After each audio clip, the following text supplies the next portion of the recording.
Napangiti, nagpapasalamat sa awit ng ibon, malaya sa ating panahon.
Hello, hello, hello. Oh, wait. Why do I look like this? Oh, there. Hold on. Is this the right one? Yeah. Now I look normal. Hi, how have you been? How is everyone?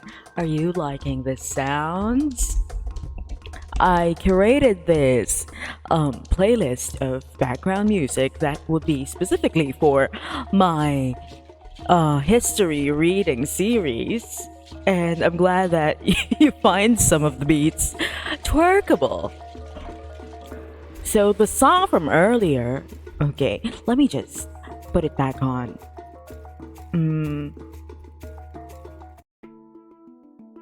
This one is called Pagbabalik ni Lakay. It is a song from the album The Music of by Makiling, written and I think performed by Florante Aguilar. Now, before we actually do the history reading stream, I think it's a nice time to present local music to all of you. So, hold on, how do we... Okay, by Makiling, the person or story that the album is named after is a reimagining of an indigenous mythological love story told through the dynamic emerging genre of Philippine dance theater performance. So it was choreographed by master artist Jay Loyola and directed by Aleluya Panis. It premiered in San Francisco in September 2016. Florante Aguilar created an original music score using an all-percussion soundscape from the indigenous music of the Philippines in combination with some other international instruments. So the Philippine instruments that are used in this album is the kulintang, the saranay, luntang, gandingan kayo, agong, agong at tambol, agong at tamlang, tagutok, bulyos, kolitong, and silibaw. There are other international instruments, but a lot of them are mostly Filipino. Now, earlier, I was asking Katie over here, does he know what the meaning of lakay is? Because this specific song that I'm playing right now is called Pagbabalik ni Lakay. Oh, hello, Sarah. Before I continue, rawr. That's so fucking embarrassing. Okay, rawr. Okay, I hope that made you happy. Let me get back to what I was saying. So, lakay in Ilocano means, it can mean two things, but they're very, very related. First of all, to be a lakay, you have to be a man. Second, you have to be a bit older. So, a boy cannot be a lakay. So, what it basically means is an old man. But most of the time, when you say lakay ko or someone's lakay, someone's old man, it means their husband. So in this song, Pagbabalik ni Lakay means someone's husband is returning from somewhere. Oh, hi, thank you for following. Okay, how do I pronounce your name? Welcome, welcome, welcome. I forgot what I was saying earlier. So yeah. Oh yeah, Pagbabalik ni Lakay. Again, this is a song from Florante Aguilar's album, The Music of by Makiling. It's a dance theater performance, and they made music especially for it.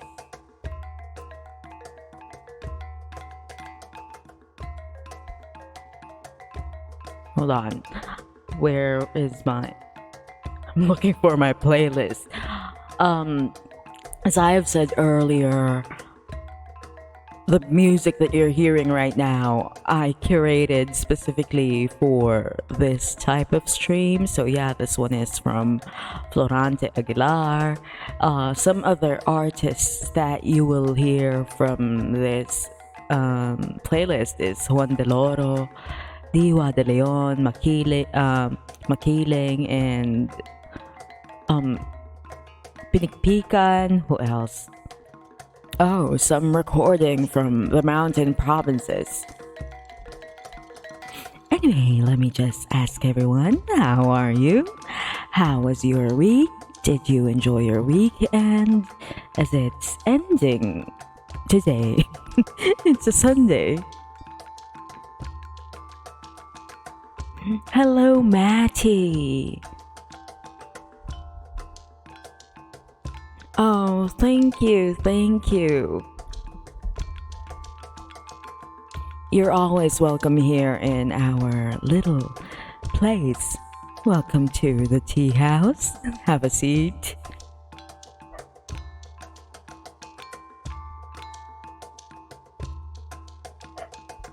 Let me read his long message for everyone. Thank you for all the hard work you made, and thanks for being a streamer. Your choice helped so many people with your live streaming, so thank you so much. Keep it up and don't change ever. And also, I want to thank all the followers and the subs here today for supporting a fantastic VTuber like you.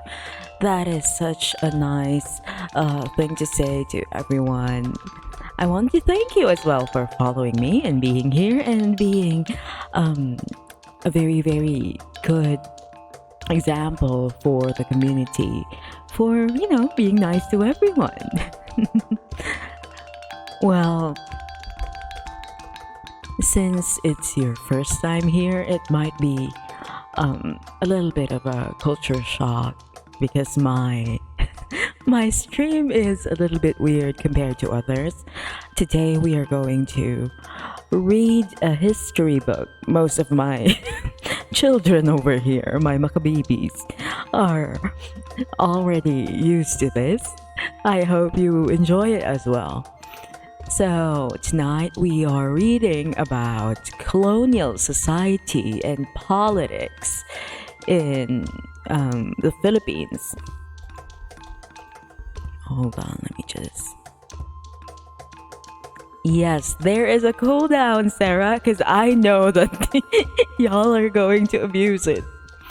Anyway, I'm not really sure, but is the level of the background music okay? Like, should it be more quiet, louder? I'm not really sure. Let us now... Oh, wait, before I go and start my reading, I just want to share something to you. How do I do that?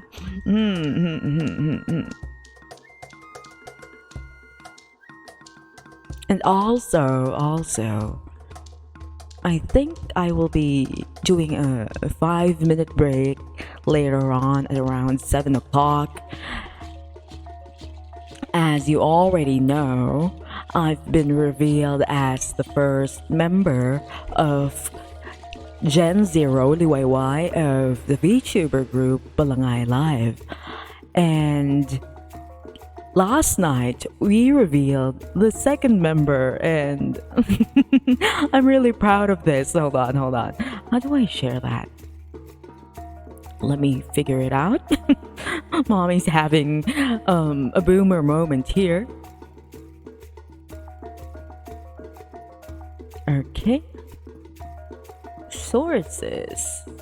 Before we do that...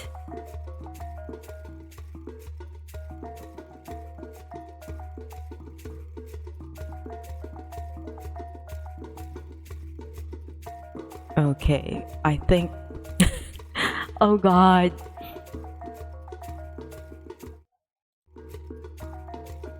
My OBS hung. Hold on. Where is it? There we go.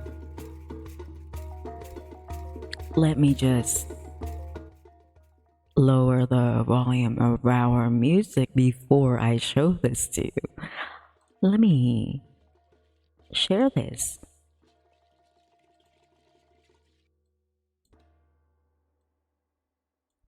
Okay, are you ready for this one?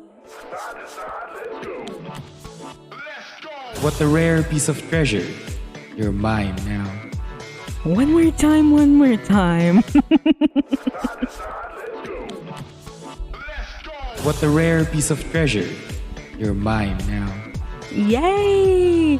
So, the voice that you just heard, hopefully you heard it, was Mino Minokawa, my brother from another mother, the mythological dragon-like bird that I have to live with daily. He is the second member of Gen Zero Liwei Y. Can you see it? I'm not really sure. Is it showing up? Yes, it is. But, oh wait, that's too big. Let's just keep it this way. There we go. Isn't it exciting? Amazing? I'm excited personally because, oh,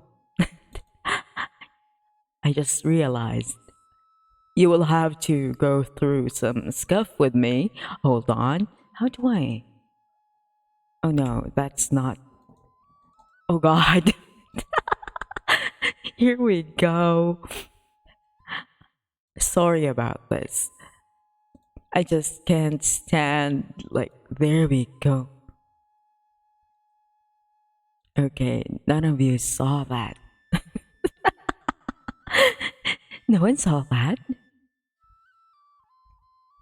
Okay, so yes, for those who are new here, I am from the VTuber group Palangay Live. We are not a company, we are not an agency, we're just a group of friends who decided to band together and create something nice, something new. We are a Filipino VTuber group whose main goal is to, aside from, become VTubers, is to spread history, culture, mythology of the Philippines, and also the protection of endemic animals. Now, we are currently gearing up for debut for our first generation. Well, it's not Generation 1, it's Gen 0. We are called Liwei Y. Liwei Y means sunrise, which is very, very apt because this is like the start of our group, like the start of the day. So, lore wise, Mino and I are connected. He is a Minokawa, I'm a Bakunawa. I represent mostly Visayas lore, specifically Bicolano. His is from, if I'm not mistaken, Mindanao. Yes. Oh, wait. So there we go. And tonight we are going to reveal the third one. Who could this be? Do you have any guesses who this one is? Okay, let me turn up the music and remove this because we are now going to read. Oh, Sergey Svet, thank you for the gift sub. Hold on, let me just, because I realized I have not moved my PDF into a different screen yet. There we go. We are now all set. Wow, Katie is now subscribed. You can now use my emotes. Yay! Let's go. All right. Now, without further ado, let us start.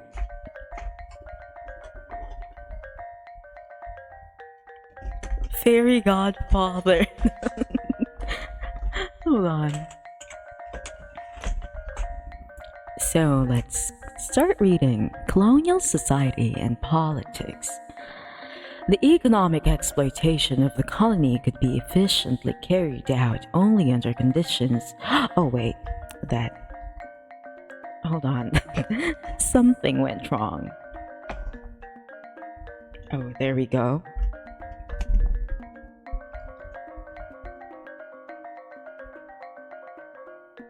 Let's go back.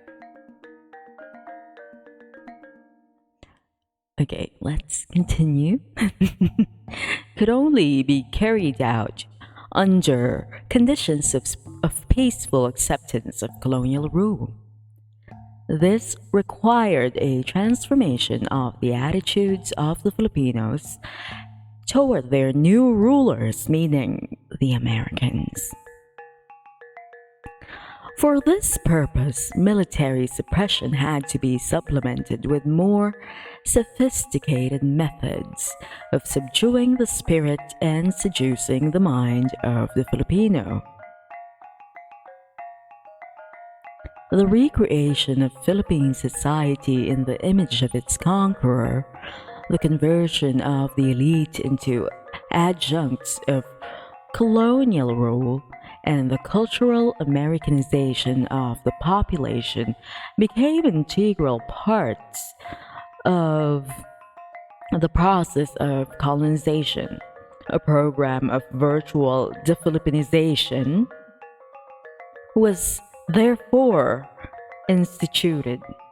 This had the effect of gradually dissipating the intense feelings of nationalism that had animated the revolution and the resistance to American occupation. So, in other words, since this whole violence thing, this whole being traditional colonizers thing wasn't working out for them, they decided to choose other more effective means, and its effectivity still lingers today, even long after we have been legally separated from them. The quasi-American society was eventually established, which bore the imprint of the institutions, values, and outlook of the colonizing power.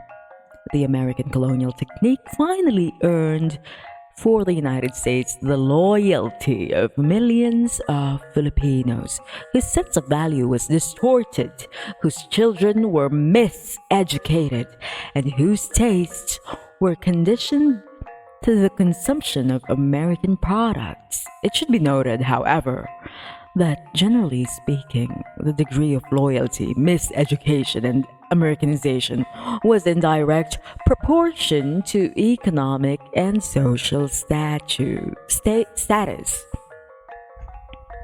Okay. Now, I think this is a good time to... Hold on. Before we go, last stream I let you watch a music video from the group Alamat.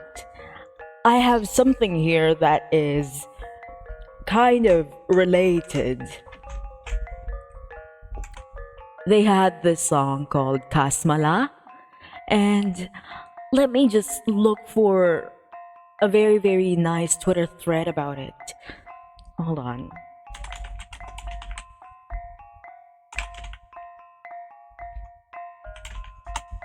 Because it's hold on. Oh no, I can't find it anymore. Anyway, I'll just show the music video to you on YouTube.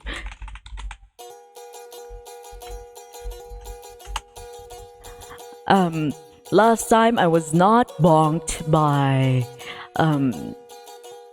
Viva for playing their music video. So I'm going to take the risk today because I think it will bring so much more to our discussion. Hold on, let me just bring back Chrome. Okay. Right off the bat, this shot is very, very important. Hold on, let me look for the related picture.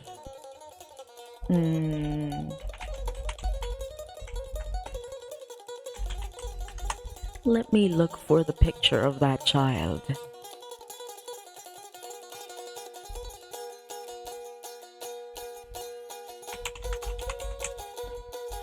Okay, so here's the context.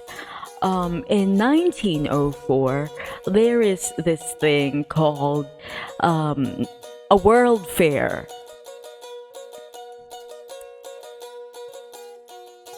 So, this World Fair, or hold on, let me just show the things to you.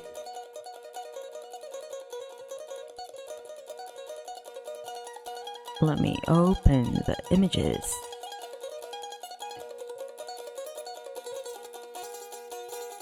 Where is the child?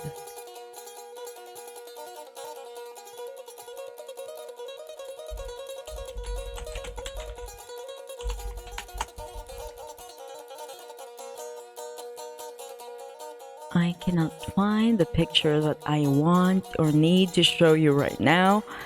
So you'll just have to look for it on your own. Okay, let me, what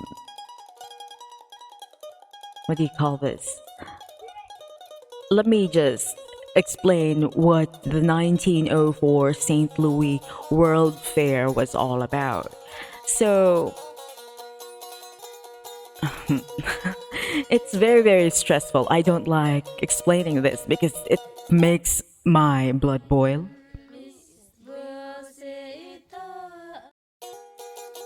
Okay.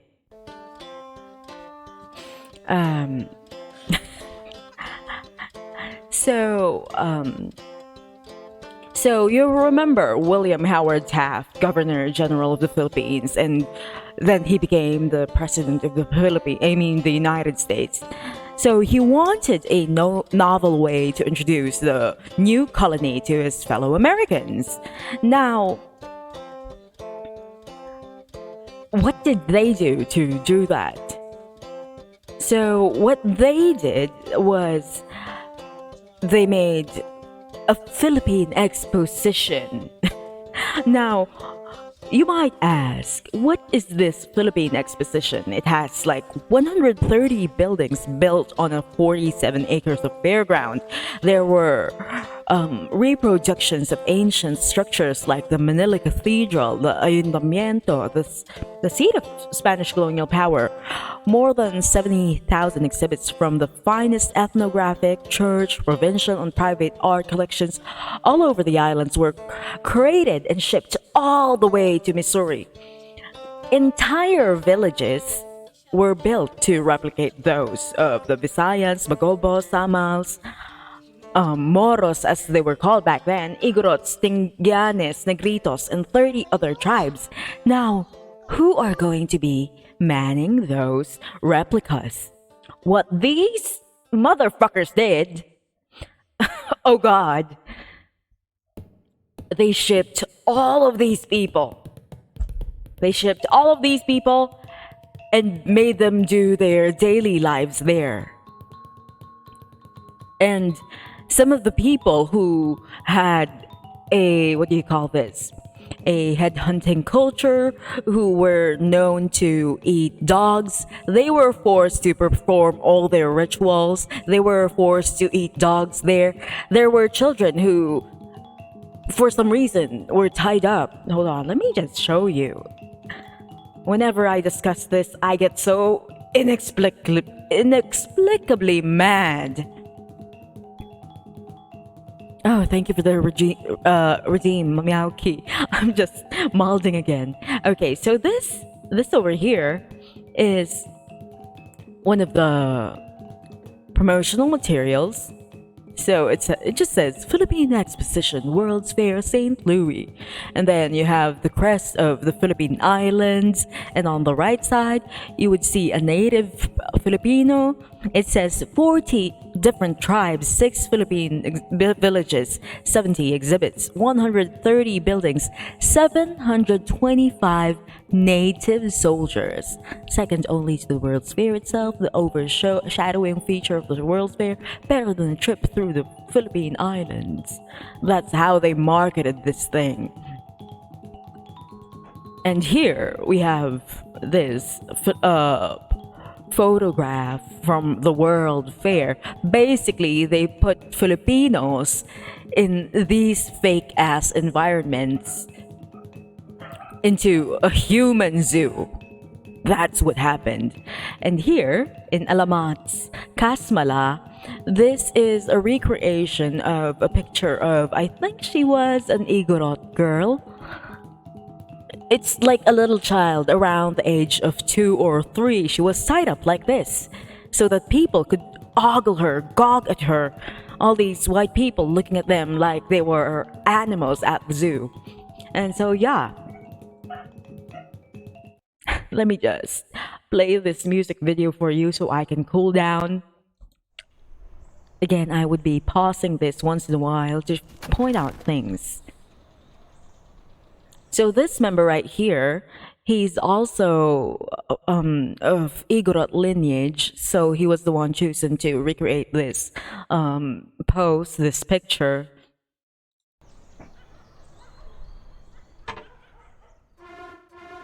Okay, let's go back there. You remember the thing that I showed you earlier? This one? Oh, hold on. No, this one. That's them taking a dig at that.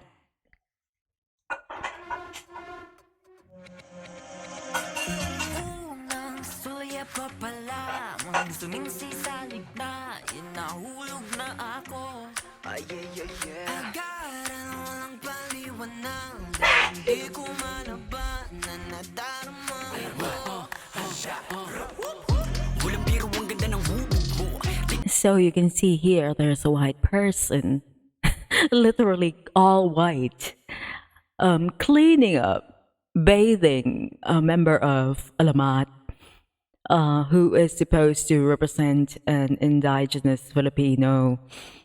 And like basically what they're trying to show is white people are like trying to, I don't know, clean up and civilize us back then. Air quotes on the word civilize.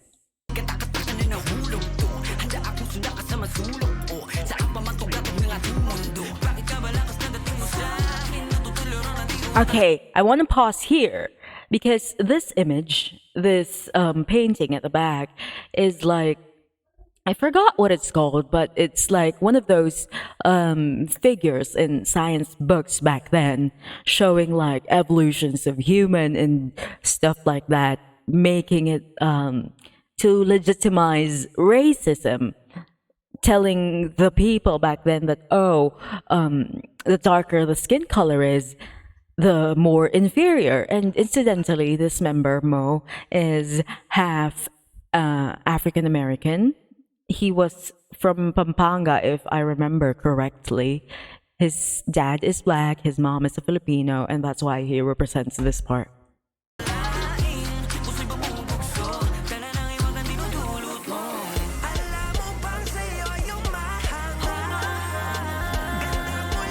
Okay, this is the part that I was talking about earlier.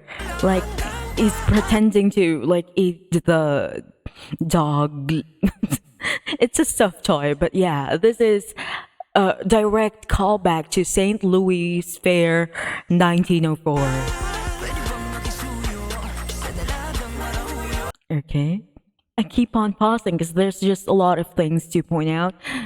And here we can see a white person basically teaching the American alphabet to Filipinos back then.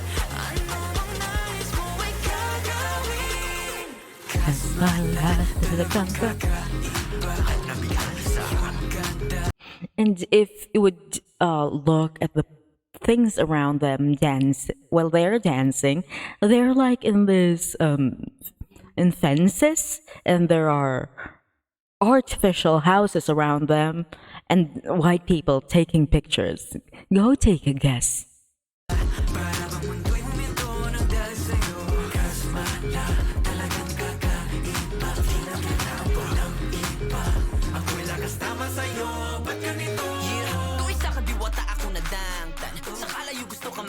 This part, this comes a bit later on in our history. This is about the Manong culture. I will be talking about that maybe sometime, but not now. Let's continue.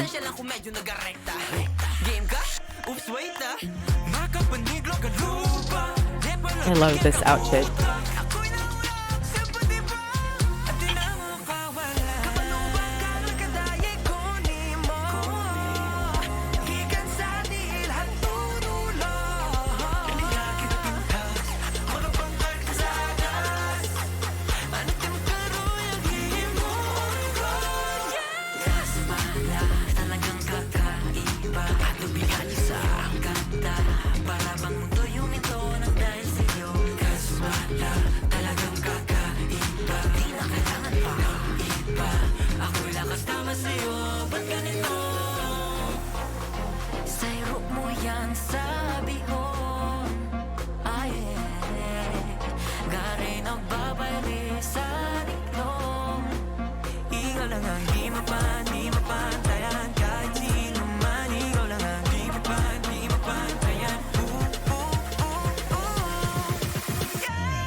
Okay, that is Kasmalal by Alamat.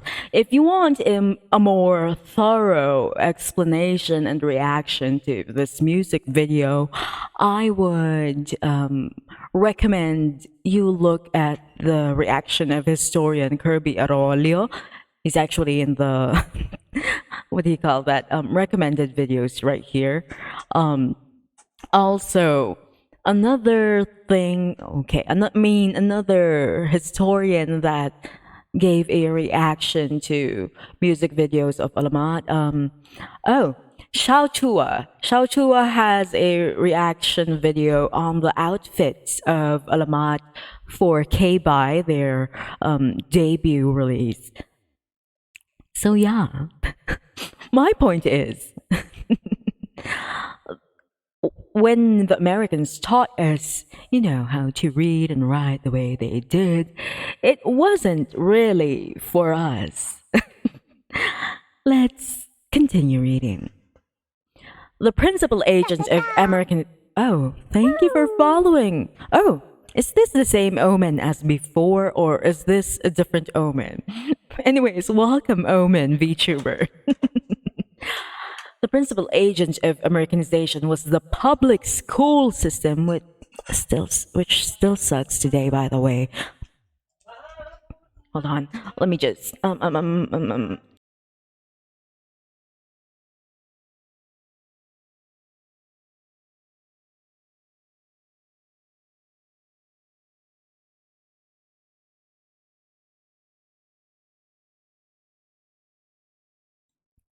Oh. Hello, Alan. Welcome. As I was reading. Okay. So, again, the principal agent of Americanization, the tool that they really used was the public school system. And the stroke, or the main thing of the educational policy, was the adoption of English as the medium of instruction. Now, you may think that, well, it benefits us today.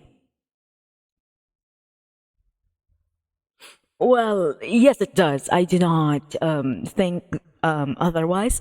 It did benefit us in such a way that, okay, we have good English, we have like an edge over our neighbors when it comes to things that need English. But you see, here's the thing, language shapes culture. Your language also shapes your thoughts.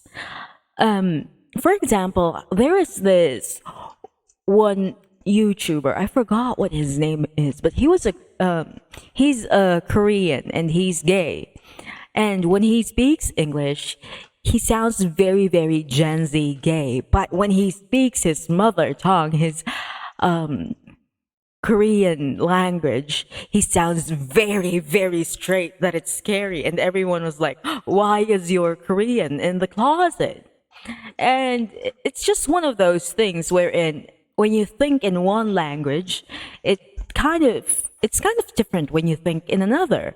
And by making everyone adopt English as a medium of instruction, they are basically forcing the early Filipinos to think the way they do. Now, miseducated Filipinos invariably regard as one of the unqualified benefits of American colonial rule the rapid introduction on a larger scale of the public school system. Because if you would remember, the Spanish didn't really care about educating us. People who were educated back then, they were rich and they sent their children to other countries.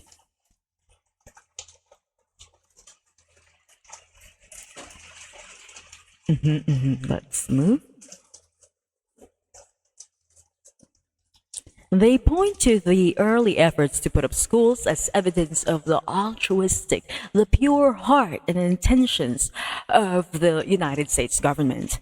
On the contrary, what initially spurred as the establishment of the public schools was the conviction of the military leaders that education was one of the best ways of promoting the pacification of the islands. Because if you control what the young children think, you control what the future holds. Like right now, what do we see in our children? They've all forgotten what history is, which is why I'm doing this thing instead of playing games. Because I feel that history is not being given importance anymore. That's why you have a lot of people who you can easily deceive that this family is now in power didn't commit atrocities mere decades ago. So yeah, that is also how the Americans chose to pacify the islands. And basically that's also happening again. Why do you think that they appoint the daughter of ex-president who they're in cahoots with now as the Department of Education secretary, even if she doesn't have a slightest hint about education in general? Oh, Bessie, it's raining outside. That's what you're hearing right now. It's the rain. Hold on, let's continue reading.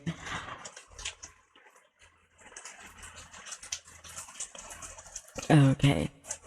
In recommending a large appropriation for school purposes, General Arthur MacArthur frankly revealed his purpose in these words. This appropriation is recommended primarily and exclusively as an adjunct to military operations calculated to pacify the people and to procure and expedite the restoration of tranquility throughout the archipelago. So it wasn't about, educating the people. It was more about making sure that the next generation would not go against them. They would learn only what they teach them. And that's why a lot of the teachers, quote unquote, back then were not actually teachers. They were military men, because this is a military effort. Let's continue. General Otis shared his view. He detailed soldiers to act as teachers and officers as superintendents. He even selected the textbooks to be used. So, as you can see, they were not really education experts. They were not teachers at all. But they're choosing the textbooks because it's not the education that was important for them. It was to control the minds, these young minds. The military men assigned to take charge of education advanced the opinion that by teaching Filipinos the English language and inculcating in them an appreciation of American institutions, the educational system would be facilitating their quote-unquote assimilation. Thus, from an instrument of pacification, colonial education became an instrument of assimilation or Americanization. As early as August 1900s, 4 years before the thing that I showed you earlier, the World Fair, the St. Louis World Fair, which is actually a human zoo, while resistance was still raging and the American army was still conducting a cruel war of suppression, a military officer seeking to implement his superior's concept of education as a colonial weapon recommended the military governor a series of educational measures. These were the early establishment of a comprehensive modern school system for the teaching of elementary English, with attendance made compulsory, meaning you're supposed to attend. You're not allowed to say no. The use of English as the medium of instruction in all schools, the establishment of a normal school to prepare Filipino teachers of English, the prohibition of religious instruction in government-supported schools, and the establishment of industrial schools. The new invasion. The Philippine Commission adopted much the same view as the military and on January 21, 1901, passed Act No. 74, establishing a public school system with free public primary education and a normal school in Manila where Filipino teachers were to be trained to take over the educational duties of the American military and civilian teachers. To provide the correct American foundation for the new educational system, 600 Americans were brought in from the United States to serve as teachers, principals, and supervisors all over the country. Are they actually teachers and principals, supervisors? No, not really. A high school system was established the next year, and soon after, special schools such as a trade and art school, an agricultural school, and a school of commerce. A pensionado program instituted in 1903 accelerated the production of Filipino transmission belts of colonial education. The first batch of young Filipinos chosen for stateside training numbered around 100. By 1912, more than 200 young men and women had obtained their university degrees in the United States. So they really funded this thing to make the whole education as a tool of colonization work. This initial advantage enabled them to rise to positions of influence in colonial society, a fact that maximized their utility to the colonial power. Not only did they transmit the ideas they had imbibed from their American education, they could be pointed out as examples of the advancement made possible by American benevolence. Of course, the expenses of these pensionados were shouldered by the insular government. When we say insular, inside the islands, which is to say the taxes Filipinos themselves paid. They funded this with the money of the Filipinos themselves. The pensionado system was one of the ways by which the Americans attracted the Filipino elite to their side. Considering the very limited opportunities for education under Spain, the requirement that pensionados be high school graduates narrowed down the choice to sons and daughters of the well-to-do. So it's not open for everyone, all right? Because if you were rich, automatically your children would be studying already without the public school system. So if you have high school graduates, you can send them to the United States for free. Well, from the taxes of the Filipino people. But if you are poor and you don't have high school graduate children, then tough luck for them. It's only your standard brainwashing from soldiers. As a matter of fact, even up to 1923, high school graduates still came mainly from the upper and middle classes. Taft's instructions to the provincial governors on the qualifications of applicants reveal a definite preference for the children of the local elite. He directed that apart from the usual moral and physical qualifications, weight should be given to the social status of the applicant. The single most far-reaching aspect of the educational program was the imposition of the English language.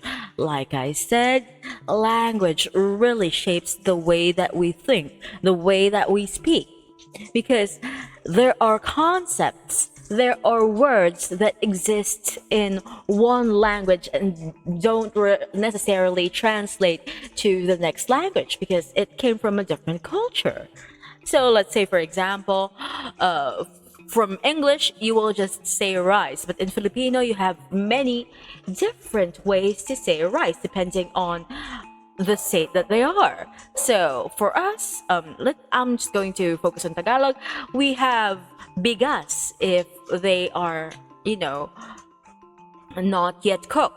But before that, they are palay if they're not yet out of their husks. And they only become kanin if they are cooked. Tutong if it is burnt. Bahaw if it's, if it's already cold and past its the time that you eat it. Sinangag, meaning fried rice. So as you can see, rice is an important part of our culture. That's why we have so many words for it. But in English, it's just rice, and you just describe the rice. You have no specific words for rice. And in that way, if you are taught to speak English and you were not taught about all these nuances between types of rice and its states, it's going to be a little, foreign for you that, but they're all rice. But to Filipinos, no, they're not all rice. This is why some of you cook it the wrong way, because you say that it's all rice. So you see, by teaching us English, they're really trying to condition the minds of the young Filipinos back then to think like them, to respect the American culture, the language, the country itself, the government. Hold on. My dear snail, can you put some water in my bottle? Thank you. Anyway, let's continue reading as my snail get me some water. Although President McKinley's instruction had been to employ the vernacular of the region, so for example, if you're in, let's say, Pangasinan, you will be learning Pangasinense. If you're in Pampanga, you will be they will be teaching in Kapampangan, in Bulacan or Laguna, it's Tagalog. In Visayas, Bicol, the specific language, their mother tongue of their region. It should be the one that they're using for instruction, according to President McKinley. So, he also asked the Taft Commission to establish English as a common medium of communication. But Taft, went ahead and made English the medium of instruction on all levels of the public school system. So if you are a little bit older, like if you were around my age, thank you for the water, honey. If you're around my age, you will remember that MTB MLE, or mother tongue based learning, is not a thing back then. Everything except Filipino and sometimes history were taught in English. Everything is in English, and you will be fined if you were caught speaking in Filipino sometimes. That is like how many years? Almost like 100 years past this shenanigans. We were still using that method, thinking that, the medium of instruction should be in English. When in fact, if you are going to go by what is best for the human mind, best for learning, it is better to teach a person in their own mother tongue. Because think of it this way: if I'm teaching you math and I'm speaking in English at the same time, and you don't know English, you will be trying to decode two things, two languages. You will be decoding my English. You will also be decoding the mathematical language. So it's double as hard. Now, imagine if we already had words taught to us to use in these subjects. It would be easier for us to understand. Like instead of saying 1 + 1 = 2, we will be saying something very natural, like isa dagdagan pa ng isa ay dalawa. So any child would be able to get that instinctively, immediately, because it's their own language. Supposing the child is speaking in Tagalog, by the way. So, yeah, this English as a medium of instruction, even if their mother tongue is not English, very, very bad and impeding your learning. Take it from me, I'm a licensed professional teacher. We learned this. Yes, you're supposed to teach the child in their own mother tongue before you move on and later on teach them how to speak a second language. Okay, let's continue reading. So, American officials, of course, they would claim that Filipinos were eager to learn English. Others dispute this allegation. In any event, whatever his personal opinion regarding English, any Filipino who wanted employment or was ambitious to get ahead was forced to learn the language. Not only it was the medium of instruction. Oh, thank you for following Shiroi Kunshi. Shiroi Kunshu. Okay. Welcome. We are reading. Hold on. I forgot to put the title here. Where is it? There we go. The book title there. Okay, we're reading The Philippines, a posture visited by Renato Constantino. Welcome. Take your seat. So, not only was it the medium of instruction in all public school, we're not No, we're not reading the Holy Bible. I'm not very religious, honey. So not only it was the medium of instruction in all public schools, but opportunities for employment and advancements in government and in American firms were based in competence in English. This is still true today to us Filipinos. Like you can't go to, let's say a call center if you are not fluent in English, and that's a call center. They don't really even require you to have a college degree, but they are requiring you to speak in English fluently. So that's how important it is even up to today, because we just built the system like that. Thus, although civil service examinations were initially conducted in English and Spanish, because of course the rich people back then also spoke Spanish, by 1906 there were more Filipinos taking examinations in English than in Spanish, because of course it was more relevant for them to learn English since it was useful with the current owners back then. In the courts, however, Spanish continued to be the official language. The Americans sought to impose English as early as 1906, but due to Filipino opposition, the change was repeatedly postponed. The final compromise was that from 1911, English became the primary official language of the courts, with Spanish also an official language until January 1, 1920. Another instance which demonstrates the American determination to impose English language was the clash in 1908 between the Philippine Assembly and the Philippine Commission over Bill number 148. This bill sought to amend the Educational Act of 1901 by providing that the language or dialect of each province or region must be used as the medium of instruction in the public elementary schools. The American-dominated Philippine Commission rejected the bill on the ground that it would create confusion, waste, and inefficiency.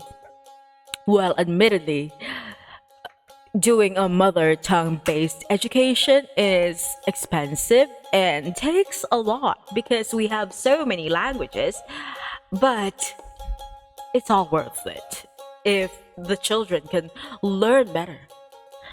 But the real objection was that the use of the local dialect would delay the spread of English, because that was their main concern. It should be noted, however, that Filipino leaders themselves already believed in using English as the common language of the country. So you have Speaker Sergio Osmeña. This is the original one, not the second or the third. Speaker Sergio Osmeña's view was that even after independence has been attained, English would still be the principal medium of instruction, and he was right for a lot of years, with the vernacular confined to the primary schools. Handmaiden of colonial policy. The Philippine educational system was conceived as the handmaiden of colonial policy. The importance of English and the furtherance of this purpose has been and continues to be little recognized, many holding to the view that language is merely a neutral vehicle for thought. The Filipino experience belies this. The colonial power gained a tremendous advantage from its imposition of the English language in education and government administration. In government, the insistence of English helped to ensure closer supervision, since the business of administration was carried on in the language of the colonizer. A measure of competence in English served as a fairly good guarantee that public servants had at least begun their own process of cultural Americanization.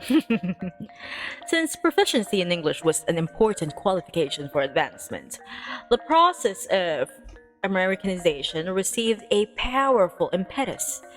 The psychological advantage the Americans gained cannot be discounted. The use of English as the medium of instruction in the schools made possible the speedy introduction of the American public schools curriculum. So they don't really have to like cobble up something out of thin air made specifically for the needs of the Filipinos who are their learners. And if you learned anything about teaching, you must prioritize the needs of your learners. That wasn't their priority. With American textbooks, Filipinos began learning not only a new language, but a new culture. That, A is for apple, not A is for abaca. So, apples don't even grow here, honey. Education became miseducation because it began to de-Filipinize the youth. And you question why we have such colonial mentality, why we think everything from America is great. It's because it started when we were very, very young. It started when we were taught that we have to learn English first. It taught them to look up to American heroes who are irrelevant, by the way, to our context, to regard American culture as superior to theirs and American society as the model par excellence for Philippine society. These textbooks gave them a good dose of American history while distorting or at least ignoring their own. That's why when we learned history, when we learned about the American colonization era, we were taught that, oh, they were so nice to us. They gave us education. They drove away the Spanish. They are our saviors. When it can't be any further from reality. The truth. Everything was being taught in their lens. Such aspects of Philippine life and history as found their way into later school material naturally had to conform to the American point of view since the whole system was highly centralized. Emmy, I know a lot of things in theory, but not in practice. I don't have materials to bake. I would love to. Like in theory, I do. But in practicality, I don't have an oven. So that's one of the things that I would like to buy in the future when I become a successful VTuber. I would buy an oven and make a very, very nice cake. Not just for myself, but maybe... Okay, who would I like to bake a cake for? You can give suggestions. Okay, let's continue reading. Thank you. Hold on. So until 1935, the head of the Department of Education was an American, a fact that underscores the importance the colonizer gave to the question of education. Myths of colonialism. Predictably, the most serious aspect of Filipino miseducation may be found in the myths about American colonialism. Some of the myths that were deeply ingrained in the Filipino consciousness were that America is the land of opportunity and fair play, that in American society all men are equal. No, that's not true. That the Americans came not as conquerors but as friends to give the Filipinos democracy, education, roads, and sanitation, all of which were, by the way, funded by the taxes of the people, and by the way, were done not for our own good, but for their own interests. And they also said that they trained the Filipinos in self-government to prepare them for independence, which is again such bullshit, because we know that even before they came here, we have revolutionary leaders gearing up, thinking that, oh, we will be doing this and that. We already have our hierarchy. Yes, I am talking about the government that Aguinaldo wants to set up. Do I still hate him? I fucking hate him and his crew. But credit should be given where credit is due. The Americans did not give us that. We didn't need that training. Hold on.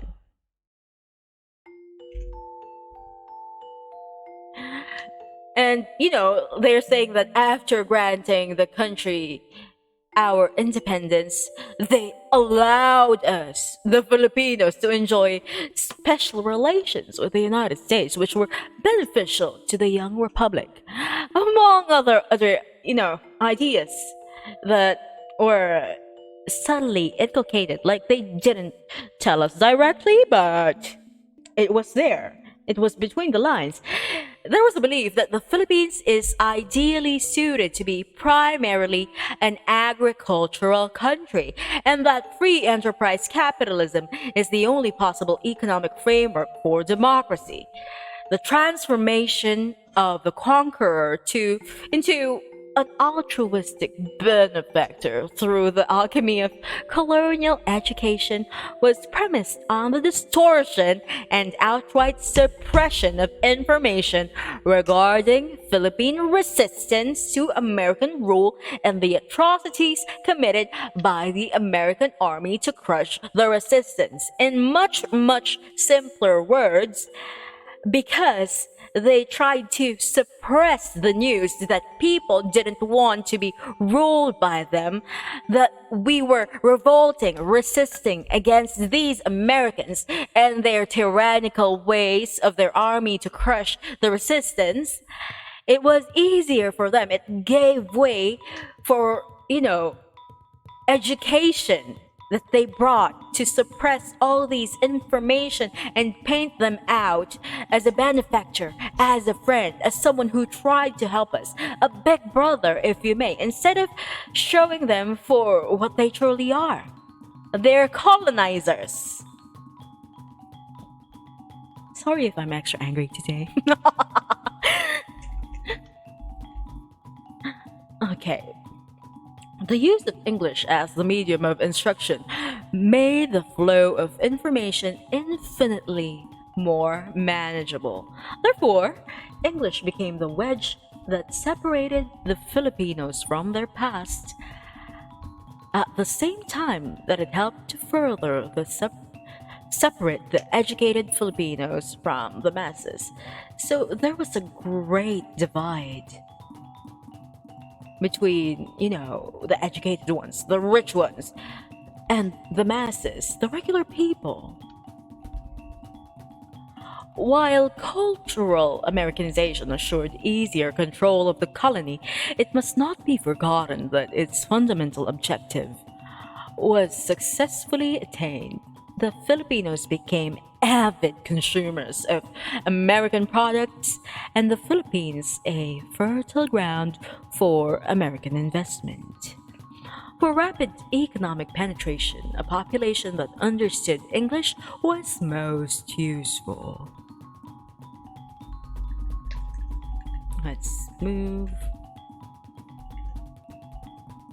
The new intermediaries.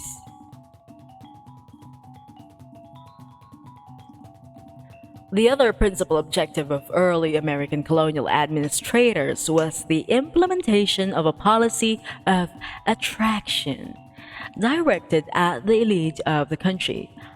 Fundamentally, this was achieved by leaving undisturbed and, in fact, reinforcing the social structure that had developed under Spanish rule.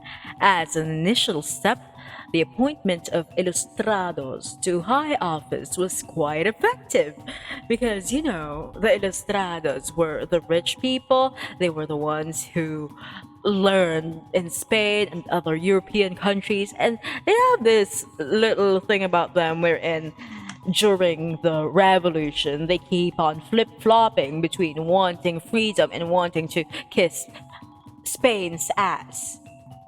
Because they were basically weighing if they would benefit from the decisions that they're making, not as a country, not for their countrymen, but for themselves as Ilustrados. Although the policy of Philippinization of the governmental bureaucracy was presented as a policy in pursuance of the American desire to train the Filipinos in the art of self-government, the real motivation that spurred its early implementation had nothing to do with altruism. Let me just drink.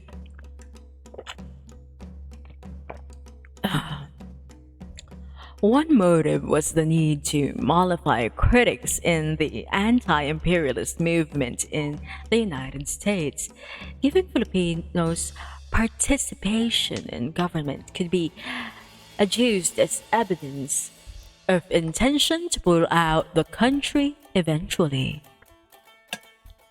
Whether this was actually intended or not. There was also the financial consideration. It would have been too expensive to employ many Americans considering the salary scale in the United States and the need to pay for their transportation. Philippinization was more practical not only financially, but also in terms of getting the goodwill of the upper and middle class Filipinos. These could then be used as intermediaries to interpret American policy to the people and persuade the latter, by example, to accept American rule. So the game plan was get the rich people in their good graces, the middle class, and then the masses would follow suit. Philippinization, like education, was above all a pacification measure. They didn't really do it because they think it's good for us. They did it because it was good for them. This motive is quite evident in Governor Smith's pleased appraisal of the results of Philippinization. Let's read what he had to say. It charmed the rifle out of the hands of the insurgent and made the one-time rebel chief the Pacific president of a municipality or the state governor of the province. So instead of them fighting against each other, now what they did was like they gave power to these insurgents and rebel chiefs, so that they won't fight against them. Hello, thank you for following C. Monty Burns. Now, municipal and provincial government was, as well as the judiciary, were reorganized during the first few years of American rule. The eagerness of the traditional leaders to collaborate allowed the American governors to make a number of shrewd appointments, which resulted in some former revolutionary leaders ordering the suppression of revolutionary resistance in their regions, and the capture of former comrades in the struggle for freedom.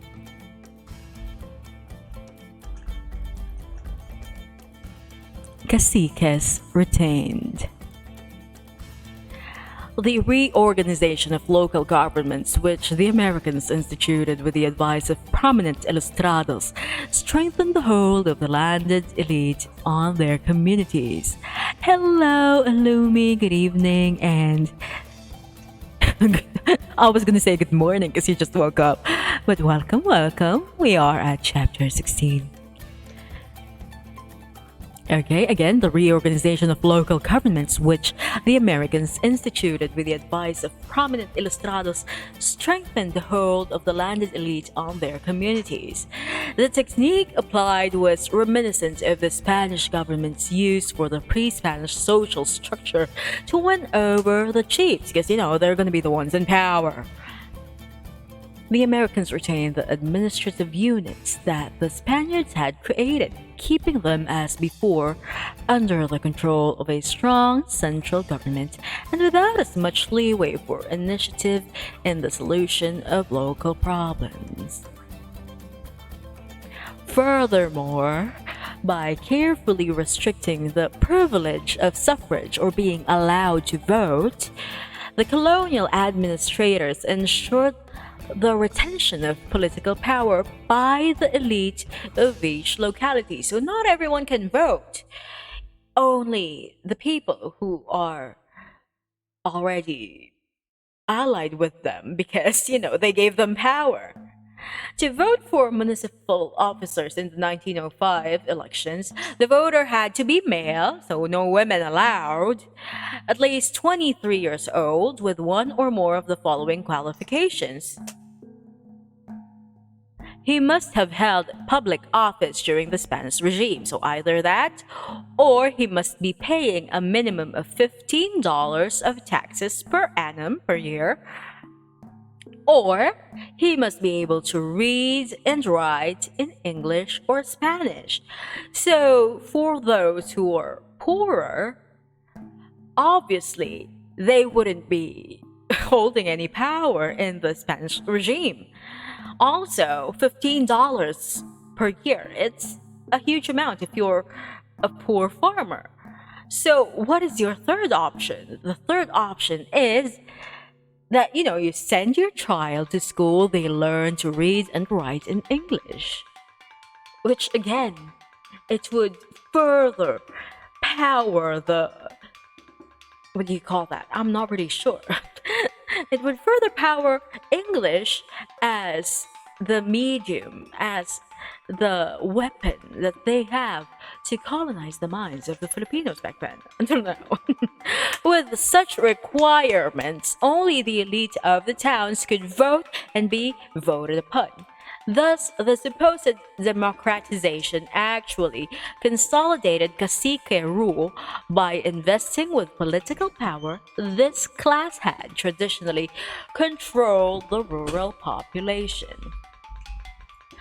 But the establishment of local governments did not mean any great measure of local autonomy. The local government system remained under the close supervision and direction of the Executive Bureau. An office under Governor General administration was so highly centralized that the Governor General's authority reached into the smallest town by virtue of his power over the tenure of the office of even the elected officials. Just like, our central government today. So you have the president and the vice president, the senators, blah, blah, blah. But their power is trickled down to your, what do you call this? The provincial government's head, which is the governor, and then into each municipality's mayor, and then you have your barangay captains, and the barangay captains will have kagawad. So everyone is following the centralized government's decisions. In 1909, Governor General Forbes described, perhaps with some exaggeration, the extent of his control. I have this power to remove any officer and disqualify him from holding any office. And every day I either suspend or remove and often disqualify several.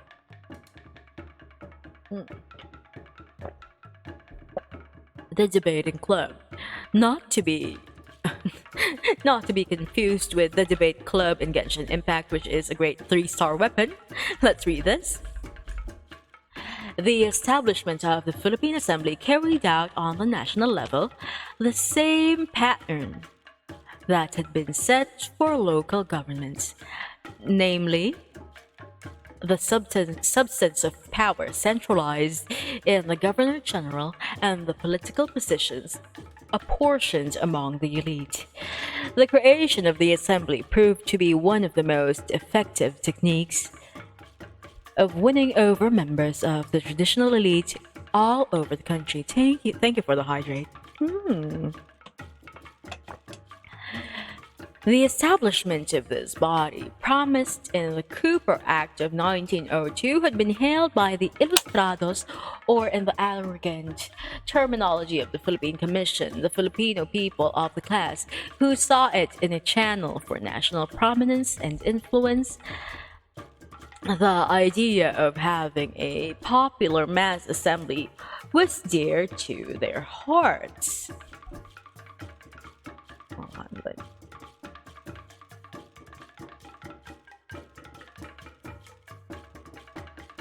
let me just.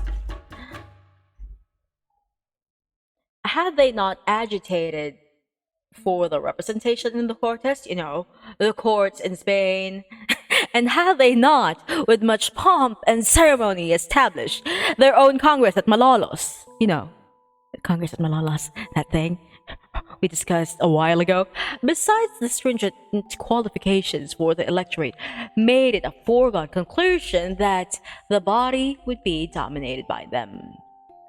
Qualified electors were male persons who were at least 21 years old, had resided 6 months in their districts, and either had held office prior to August 13, 1898, owned real property worth 500 pesos, or could read, write, or speak English or Spanish.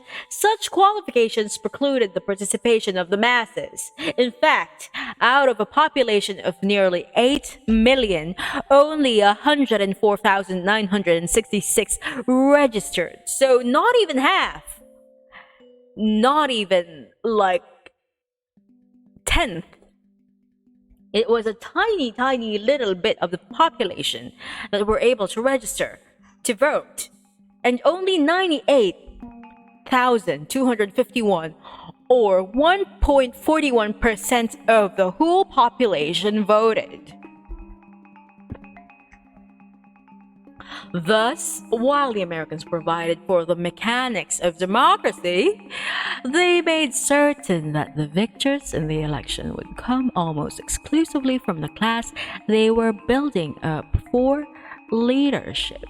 Although the election campaign was heated, electoral contests were generally confined to propertied and conservative families in the province. The masses were given the illusion of vicarious participation while new local vanguard of colonialism was being developed. The results of the elections justified the expectations of the Americans and the Ilustrados. Among 8 new assemblymen, there were, 48 lawyers, 4 physicians, 2 journalists, 6 professors, 6 agriculturists, 2 pharmacists, several merchants, a priest, and the rest were landowners. As you can see, none of them were regular people. They were rich. 21 of the assemblymen held office under the Spaniards. 58 had served the Malolos government, and 73 of the 80 had been either provincial or municipal officials under the insular government. Only 17 had not served either the Spanish or the Malolos government, and only 7 had not occupied any previous position under the Americans. The figures are eloquent proof of elite continuity. Okay, so here's the thing. This is the part of the program where I will have to interrupt. Hold on, let me just go back to my Just Chatting stream. There we are. We're on a break. I'm not going to stop streaming. I'm just going to have a break from reading and getting angry.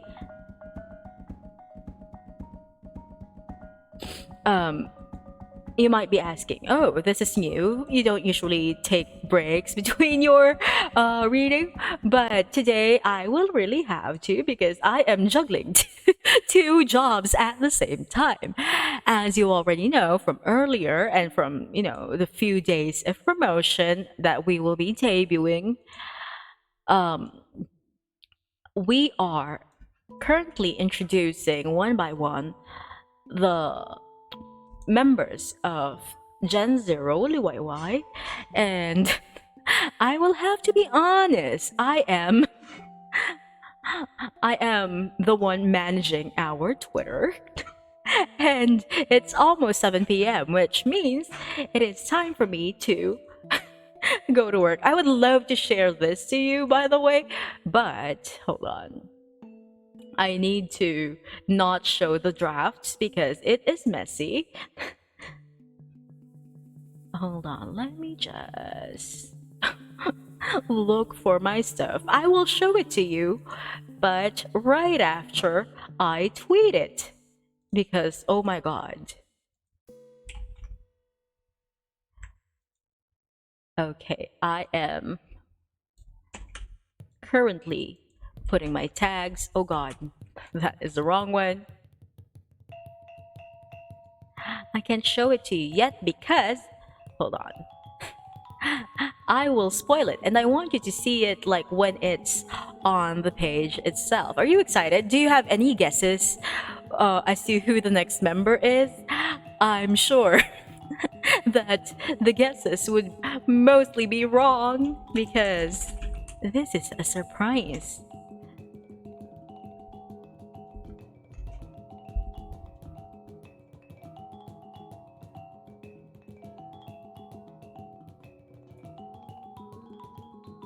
Hold on.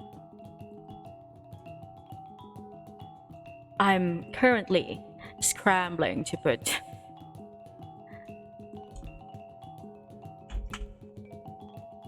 my stuff on here.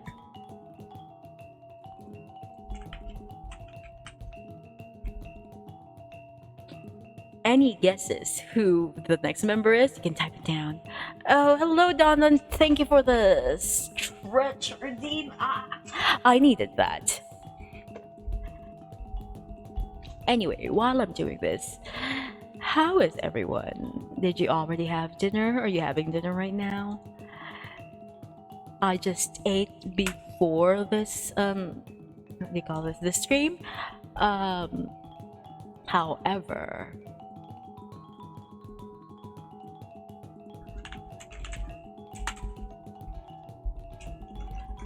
I think that was not yet dinner because before that I ate at around, what time did I eat? At around 10 a.m. Like I had breakfast at 10 a.m. so I didn't eat lunch. I guess that was my lunch. Sometimes it do be like that.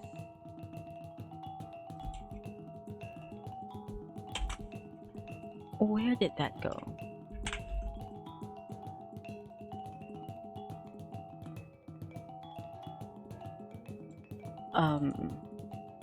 Let me look for the thing.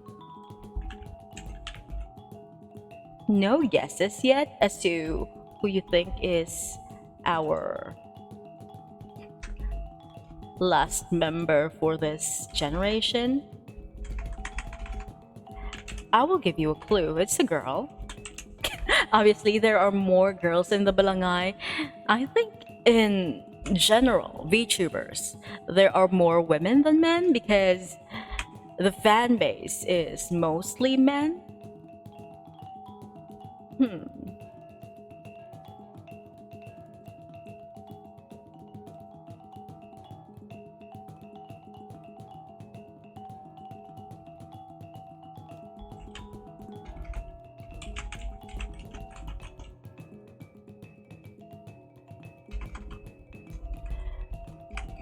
Now I'm scrambling to think of a way to describe the third member.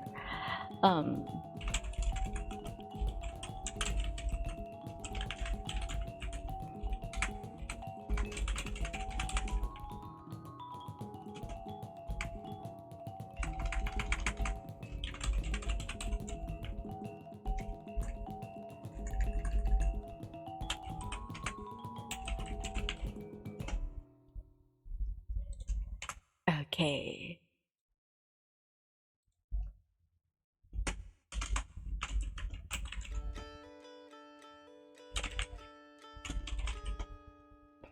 So, I'm just bringing you to work with me.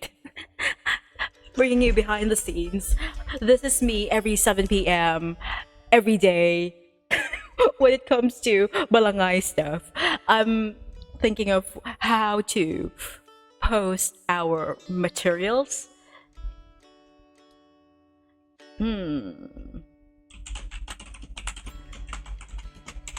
I'm almost done. I'll quickly show this to you while I'm. Hold on, let me see. No guesses? Come on. Take a guess, take a guess.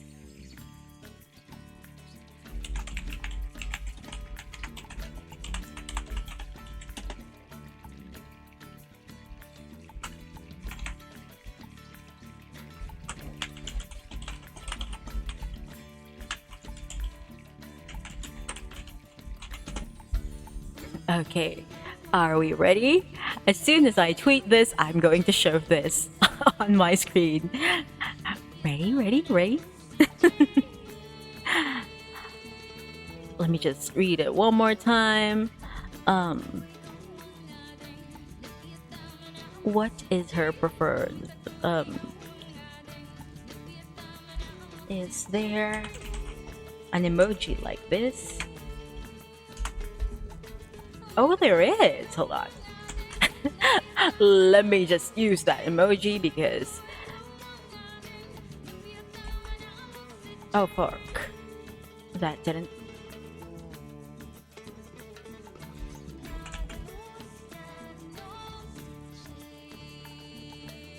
I'm always very, very stressed out about emojis because I'm using my desktop to do all these posts and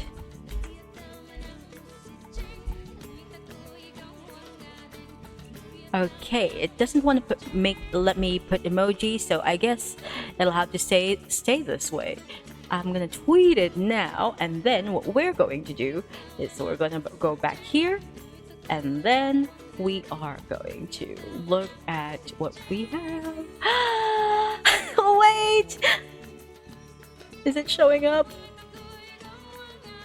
Okay, there we go.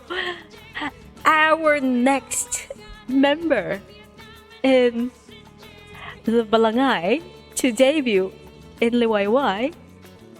Hold on, let me just pin this one. Is Sai Sai VT, or your Oriental Fire Goddess, your Dalagang Filipina, online Dalagang Filipina. It's Isay. Hold on, let me.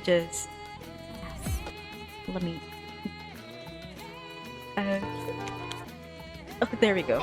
May the gentle flames of Kasanaan guides your path.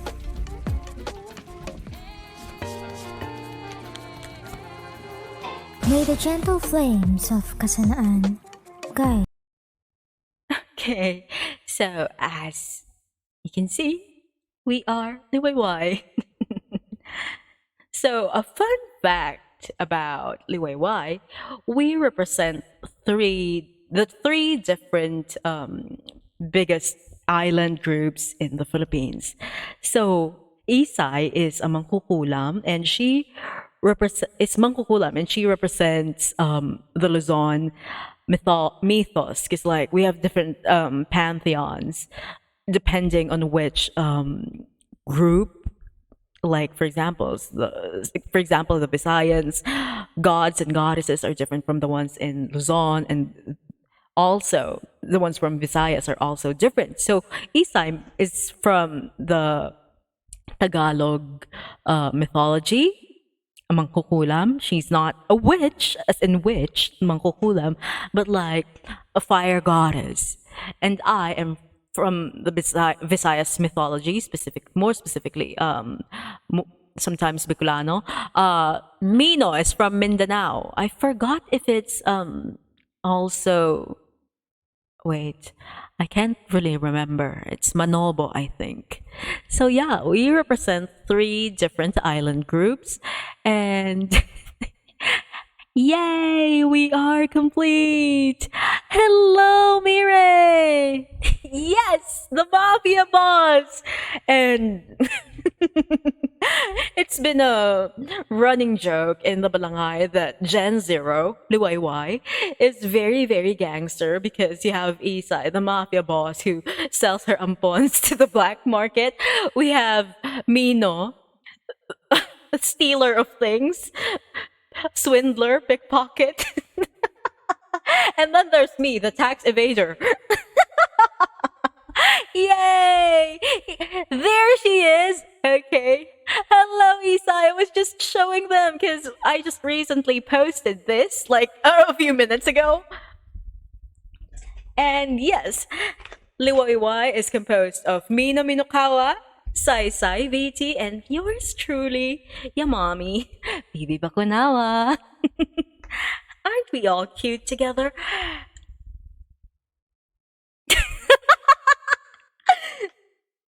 Well, yeah, why do you think am I living in Biringan? It's so that BIR cannot find me. What? They're going to look for portals and look for me to collect taxes on my tea house? No.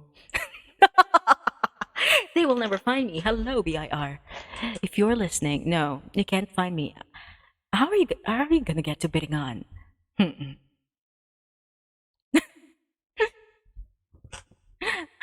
So yeah, that's why we are. Hold on, let me just remove the.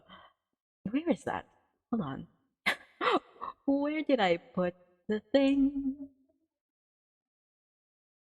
The book title. Let me remove that. So yeah.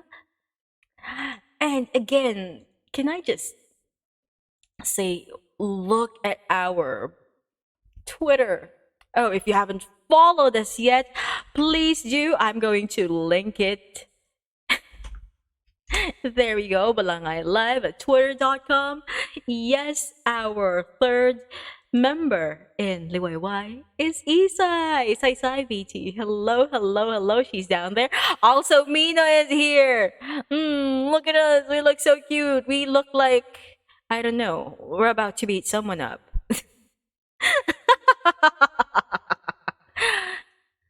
So yeah, please do support us. I cannot really give you the exact date right now. You will find out tomorrow.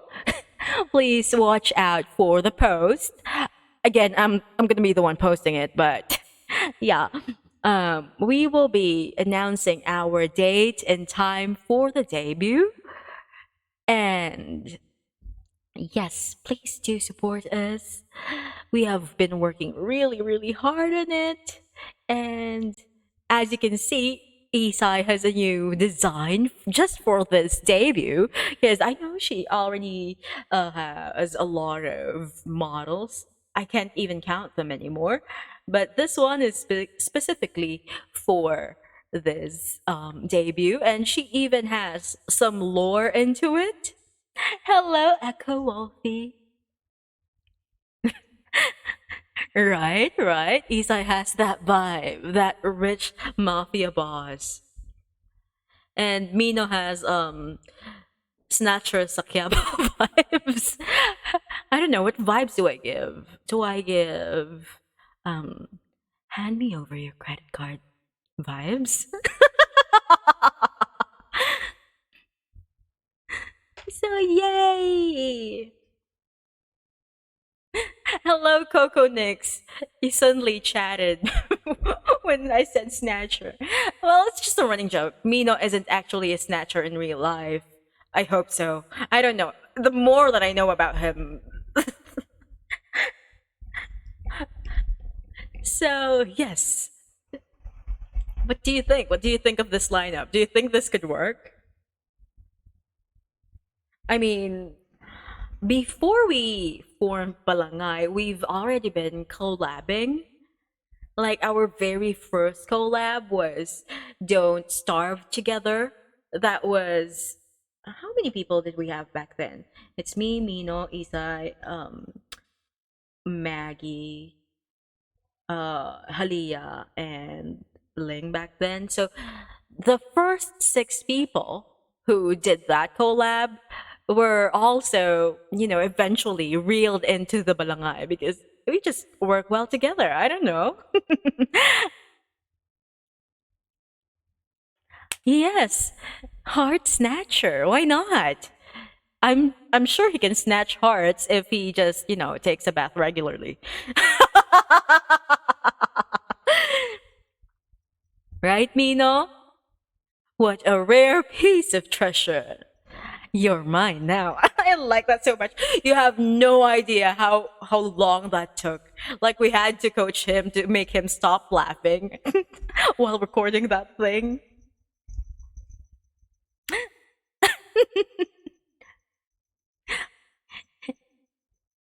What do you mean no? Mino, it's not PTSD. It's just you're ashamed of it. Why are you ashamed of it? You sound good there, somehow. You sound decent. Right? Right? He sounds good there. You know what? Let's play it again. Am I bullying Mina right now? Maybe. Let's play it. Where is it? Oh, this one, this one. Let's. What a rare piece of treasure. You're mine now. One more time, honey. What a rare piece of treasure. You're mine now. Okay, that's it. Enough bullying Mina for today. Mina, come back! Come back, we love you here. It's nice though. Why don't you want it here? It's already out there in Twitter. They can like replay it 1,000 times. Also, it's nice. Why are you so shy about it? I also made them listen to Isai's. It's only fair that they listen to yours too.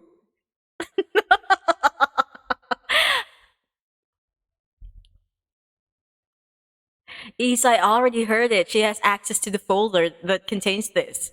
She can listen to it 1,000,000 times if she wants to.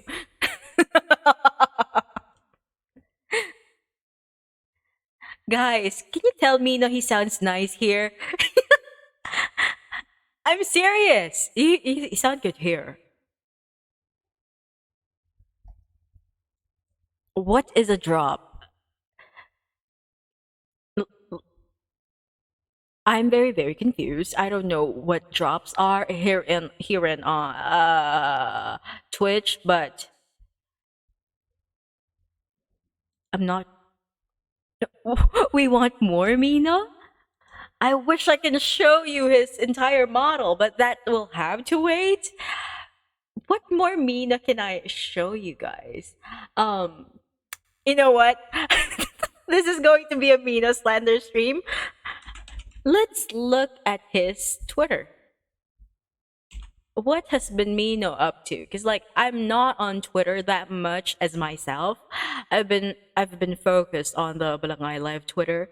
Oh, look at his. Oh, oh wait, we can't really see his logo. Okay, we can see it for a bit. So that's his new logo. If you haven't been to his Twitch, please go there. Follow him, subscribe if you want to. But that logo was made by Alencina, and with the artistic help and suggestions of our manager Booby. So if you think his logo is amazing, you have Alencina and Booby to thank for that. Oh, speaking of Booby, I should put Booby in here. Hold on, where is Booby? I know that Isai has a Booby redeem. Well, she speaks like this. Is her booby redeem? I was laughing so hard because I didn't expect that. But for me, my Booby redeem, if I ever have one, would be the snake. Where is she? There we go. Oh, right there. Let me just put Booby on my shoulder.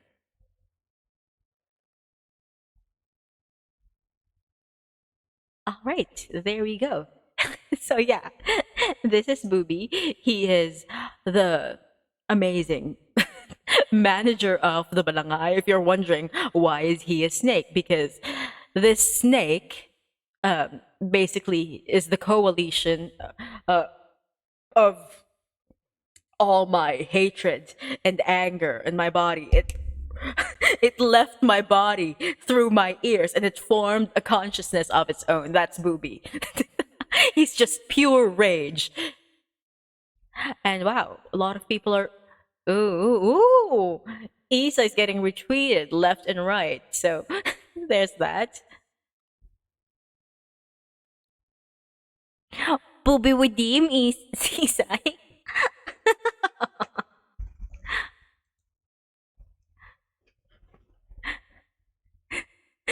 KD, calm down.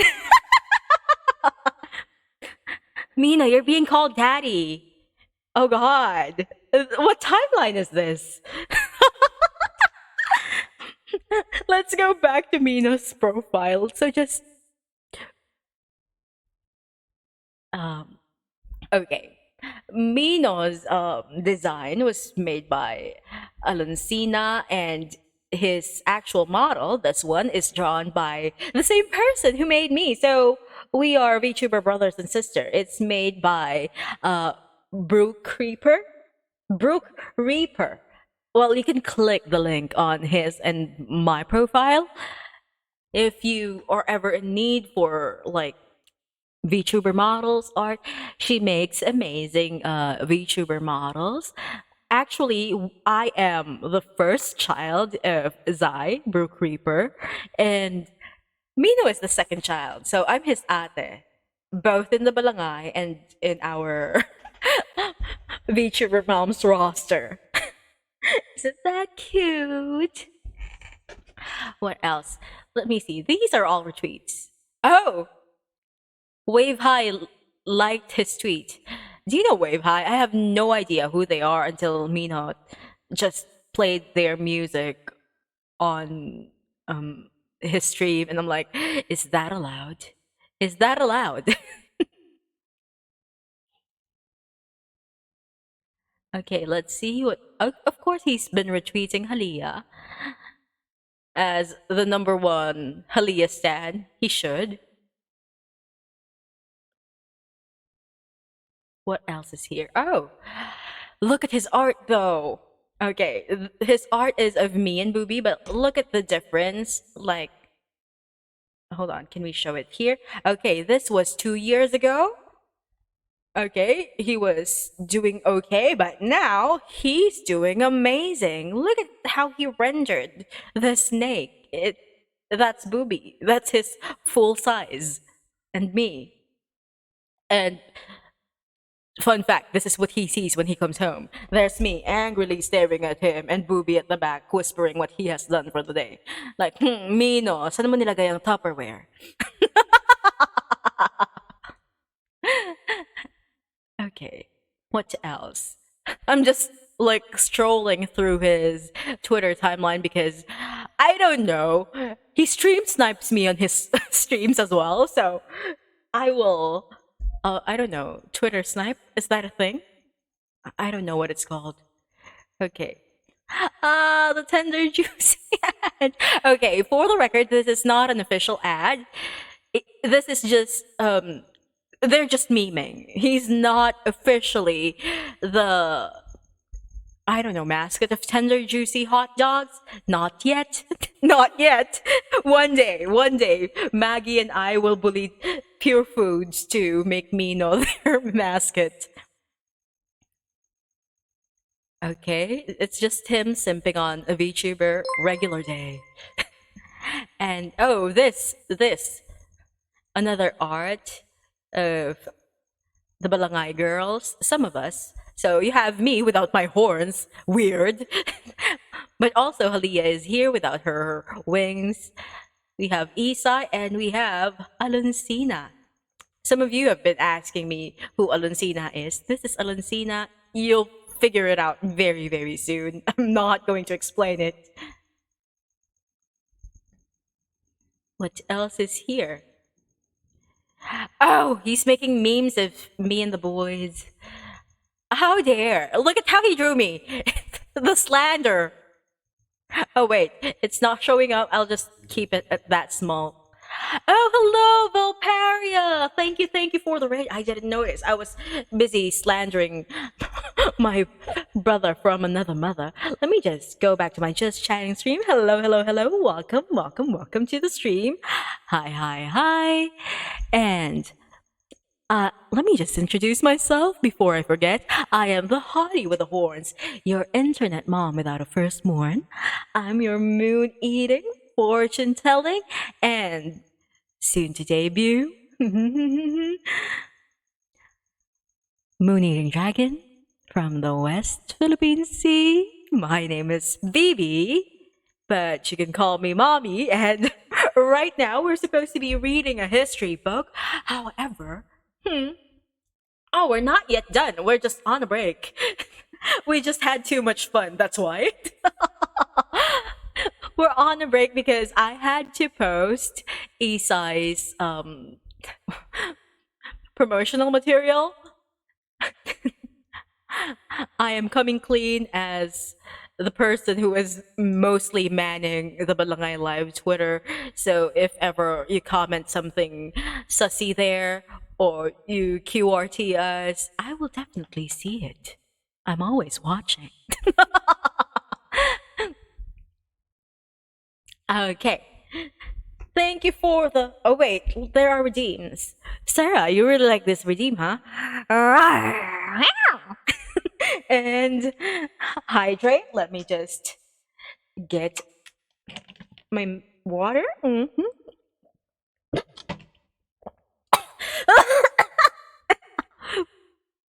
Okay, thank you for the hydrate, Isa. And the stretch. Thank you, thank you.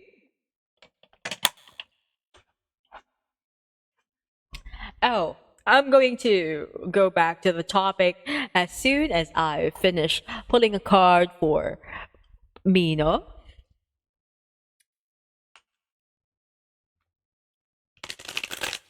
Mino, are we going through something? You suddenly want to pull a card? Okay. Since this is Mino, he's going to have a special discount as a member of Liwayway. So instead of one card, I'm giving him a few. 1, 2, 3. Okay. Okay, I'll do one for Isai as well. Okay, so Mina, it's telling me that you are ignoring some things. Like, you know these problems exist, but you're trying to ignore them. Sure, sure, sure. And because you're ignoring this problem, Mino. Oh, ayan, sabi ni Isa, yung PowerPoint mo daw. Isa pa sa mga ini-ignore mo. Because you're ignoring this problem, the things that you want to happen are going to be delayed. So I suggest that you really work on the things that you need to work on. And yep, there's also okay, can I say this? Talk to your mom about it. Really, talk to your mom about it. You can work things out. Let's go to E-size cards. E-size cards. Okay. So Isai, the thing is, okay. You're a little bit confused right now. It feels like there's a lot of like conflicts around you, but truly this conflict is not outside but inside of you. And what you need to do is a lot of self-care. Like, think of yourself first. Think of what makes you happy and understand yourself. Be kinder to yourself. Be a mother to yourself. Okay? Because these conflicts, they're mostly inside of you and your mind. And you will have to take a look at yourself the way you take a look at someone that is your friend, someone that you love. look at it from a different perspective, that if this person, you, are not yourself, like you're looking at it from another person's POV, what would you tell them? So think about it like that. Be a friend to yourself. You're welcome, honey. All right, who else? Ivan. Since I gave them like 3 cards, I will also give you 3 cards, Ivan. Suddenly we're doing card readings today, huh? Okay, so let's see.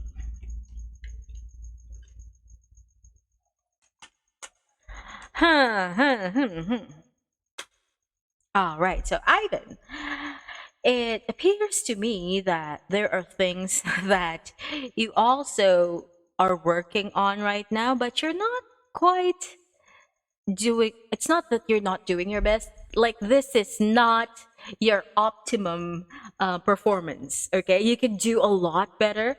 Is what it's saying.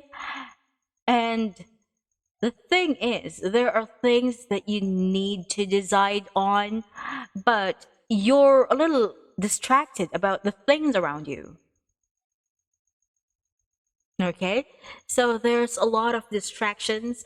It's good to dream. It's good to like think of the things that you want to do, the things that you want to achieve. But the thing is, you have to focus on like deciding first on whatever this thing is. I think it's something that you want to do. Decide on what you want to do so that you can perform better, because it seems like you're a person who doesn't really work well with winging it. You know what I mean? There needs to be some structure. All right? So, yeah, bring structure into your life, and basically, whatever your wish is, whatever your dreams are, they are achievable, but you still need to be clear with yourself as to what they are. All right? So that is anyone else? Anyone else who would like to have their cards read before we continue with our history reading stream? We are currently at chapter 16 of the book The Philippines, A Past Revisited. It's all about the structures, the power structures that the Americans have brought in the Philippines. Mainly, it's about how their education was a tool for pacification, and basically to make us think in such a way that, they're not bad people, they're not colonizers, they're here to help us. Also, not just the education, we're also talking about the way that they built a government wherein, sure, there are Filipinos in the government, but it's only those who are rich and already in power. And sure, they let us vote, but they have very, very strict policies as to who can vote. The only people who are allowed to vote are either if you held power during the Spanish regime, if you are earning a certain amount of money per year, if you can read and write in English. So those are the things that we are learning about today. So we are like around the year 1900. And I also discussed about, how they, at one point in 1904, there was a World Fair, the St. Louis World Fair, a Philippine exposition, wherein they hold all this 725 natives, or, the Filipinos. They brought them into this World's Fair St. Louis, and they made all these fake ass villages, and basically made a zoo with people in it so that these white people can gawk and ogle at them. so that they could introduce the concept of, oh, these are the people that we have under our control to the regular Americans back then.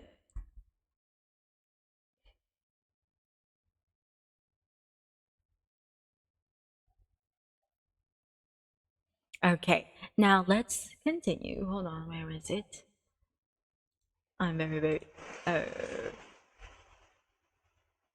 Okay, that is very cursed.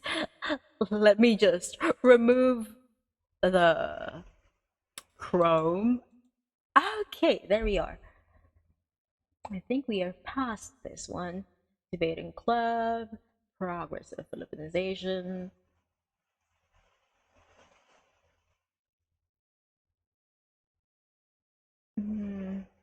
Is it this one? Let me just look for the...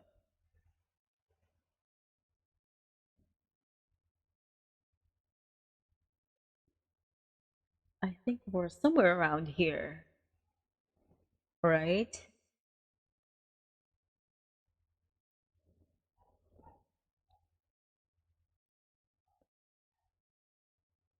Yes, wait. Okay, let's go down here. Okay, this is the part. We haven't talked about the Thomasites yet, but... Oh yeah, we have in passing, but they were not really named as the Thomasites. So the progress of Philippinization. The process of Philippinization proceeded apace. The Philippine Commission was Philippinized and later supplanted under a provision of the Jones Law of 1916 by an upper house or senate consisting of 22 members elected by districts, plus 2 appointed by the governor to represent non-Christian minorities. The Philippine Assembly gave way to the House of Representatives with 80 elective and 9 appointive members. Philippinization in the executive branch was relatively slower. Americans were firmly in control until 1913. Up to that year, Filipinos only held minor positions at the civil service. The only national executive position open to a Filipino until 1916 was that of Secretary of Finance and Justice. During the term of Governor Francis Burton Harrison, the cabinet was Filipinized in accordance with the provision of the Jones Law. Section 23 of this law, however, specifically provided that the Department of Public Instruction should continue to be headed by the Vice Governor, and it remains under American direction until 1935. Why? Because again, education, specifically the public school system, was established here in the Philippines because they wanted to control how we think. They wanted to teach English, to Americanize us, to make us think the way they do, for us to respect their culture, their history, their government, so that it would be easier for us to, think the way that they did. And they were not really willing to let go of that. It wasn't an act of benevolence, but merely a military tactic. By 1921, all bureaus were headed by Filipinos except for the Bureau of Education, Prisons, Forestry, Science, the Mint, the Quarantine Service, the Coast and Geodetic Survey, and the Metropolitan Water Districts, which were vital for colonizing power. Roots of Philippine politics. Any analysis of Philippine colonial politics which seeks to throw light on the characteristic aberrations of the political system of recent years and of the politicians themselves must begin with the elections of 1907. So let's talk about that specific election. Of the 80 elected representatives, 59 were nacionalistas and only 16 were progresistas. and, with a handful coming from smaller parties. So there were two big parties, and the other ones, they were just like here, there, and everywhere. It should be recalled that before the Nacionalista Party was established, there had been several attempts by some of its leaders as well as other persons to set up political agrupations with a more or less nationalistic orientation. Hold on, let me just quickly bring back my music. There we go.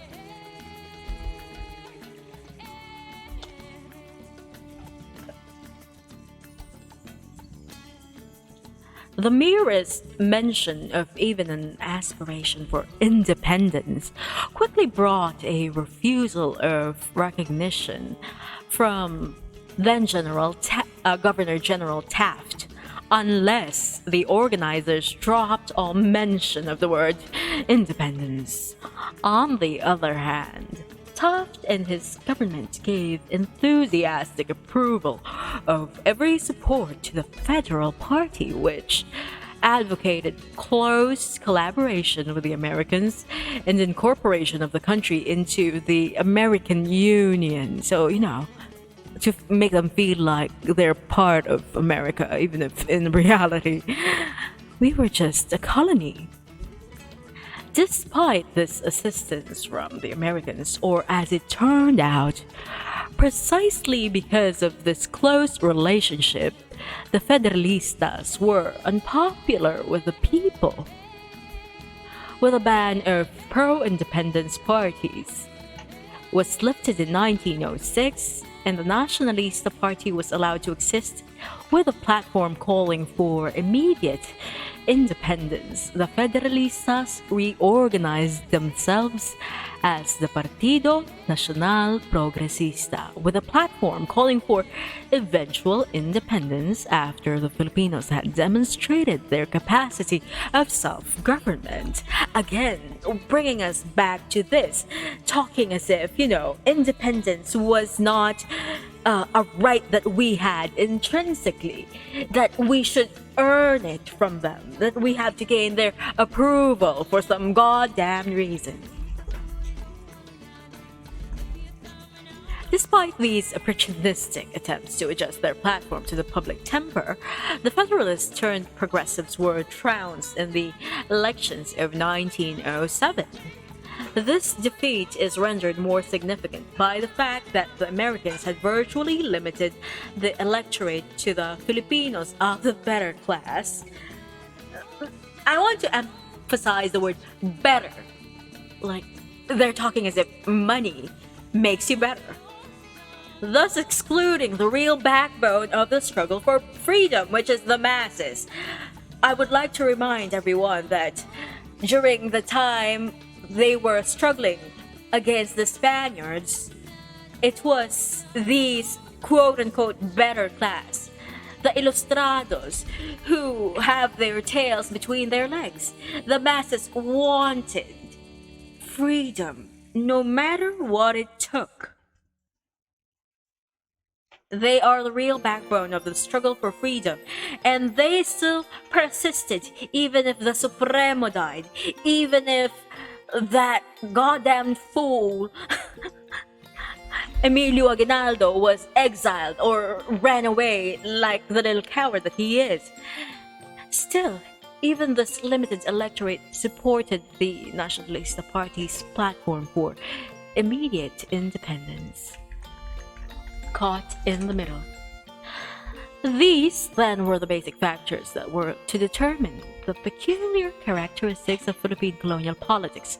On one hand, a colonial power that gave its wards a semblance of democratic power. Semblance, not real democracy.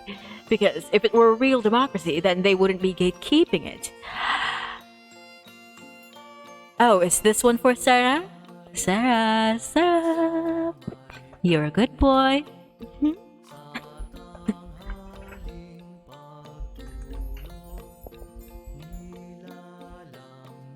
Where were we? Okay, let me just go back to reading the thing. Aww. Why are you crying? Or were you having a bad day? You know what? You can talk about it later after the stream if if you're shy about opening up. We can talk it over Valorant. Or would y'all like to play Terraria later? Talking as if I don't have work. Let's go. Oh, you had an Uwu gamer. Hold on. I didn't see it. Oh, 12 minutes ago. It didn't appear in my thingy, so okay, let's start. Let's start now, okay? Okay, I'm not gonna read anything while I'm in my gamer girl voice. Alright.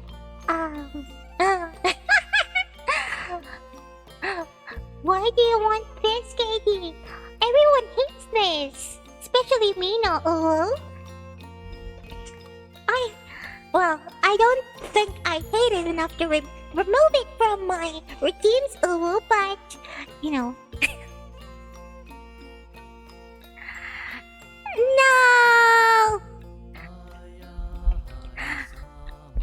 Is this the first time you've heard my gamer girl voice? Well, I'm gonna have to talk like this until 7:41, and I don't want to read this in this voice, Oh God! Well, my gamer girl voice is like this, like basically Discord kitchen girl. La criatura,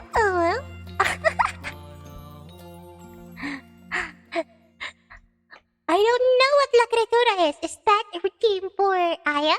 No, I didn't see his routine.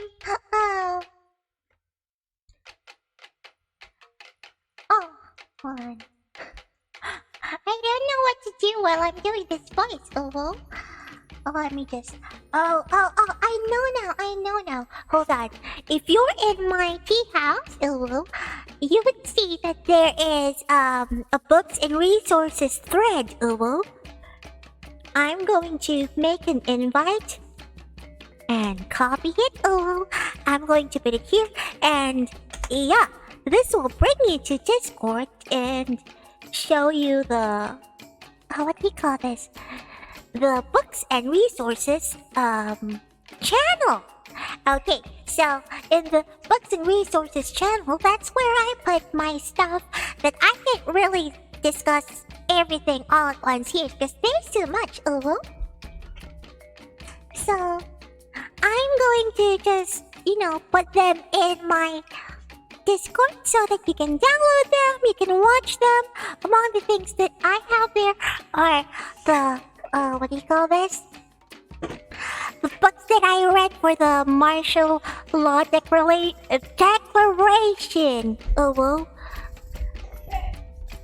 So there are those storybooks, but there are other books related to that as well. And I also have resources there to, if you want to learn how to write in my buy-in. What else do I have there? Oh, Bakunawa lore. There's Bakunawa lore there. And, if you want to learn about cultural appreciation and cultural appropriation, this one is specifically for my viewers who are not from the Philippines. If you were wondering, is this cultural appreciation or appropriation if I'm doing this or that? Well, you can read up on that. What are the other things I have? Oh, I also have, for some reason, I found a link to the catalog of the last names that were given during the Spanish era. So, if you are interested, if you're to know if your last name is in that catalog, you can look it up there. It's in there. I'm also planning to put webinars, especially free ones, that I find here and there. I think there's going to be a webinar on my birthday. It's about dance and martial arts, heritage of performance from Mindanao. Ooh, this one is by, I think this is an Ateneo thing. So yeah, I got the link there. What else is here? Also, yeah, more things about the Bakunawa. If you're interested in learning about those, If you're interested in learning about those, they're all in my Discord. Fueyo, they redeemed the Uwu Gamer Girl boys, so I had to do that for 5 minutes.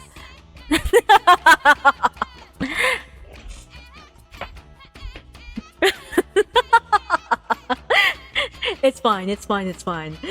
It's a regular happening here. Like, some people who would like to see me suffer, mostly Balangay and Balangay friends, they would redeem that. But yeah, if you're in my Discord, thanks to Illumi, I've already set the thing in public because before I didn't know that people cannot see the things that I'm posting. It's a lot of different resources. And if there are things that you would like to learn about, you can just like, what do we have here? We have a study hall. You can study there. Wait. Because I have a lot of learning materials that I want to share to everyone for free, even if some of them are illegal to share for free because they're books and paid stuff. But then again, I believe learning should be free. So yeah, I'll be posting a lot of things there. Thank you for following Rendered in Low Quality. Hola! Who recommended you to go here? Would you tell us? Oh, thank you for the bits, Fueyo.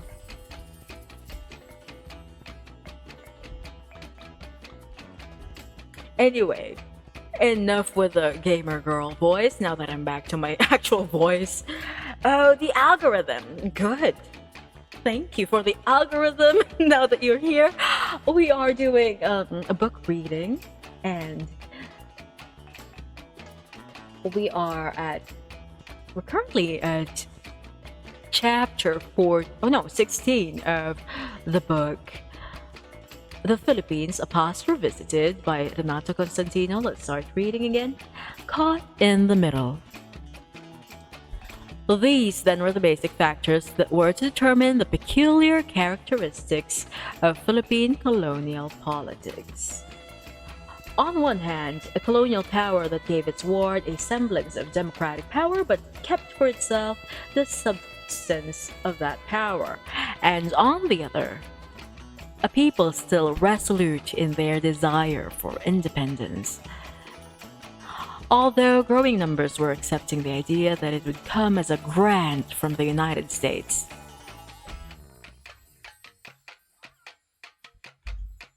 Caught in the middle and vacillating between the two were the Filipino leaders and the assembly who owned their positions to an electorate still influenced by the people's nationalist temper.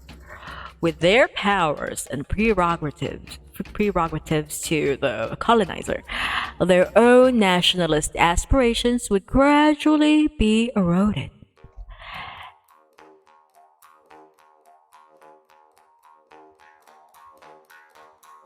Oh, which one is your country? Is it the United States or the Philippines? This is a history book, and this is the part of the United States colonizing the Philippines. That is why. Oh, well, I'm a Filipino, honey. Can't you tell by my salakot and by my name? So, yeah, this is a history book. Of course, it's going to be about the Philippines. Anyway, let's continue.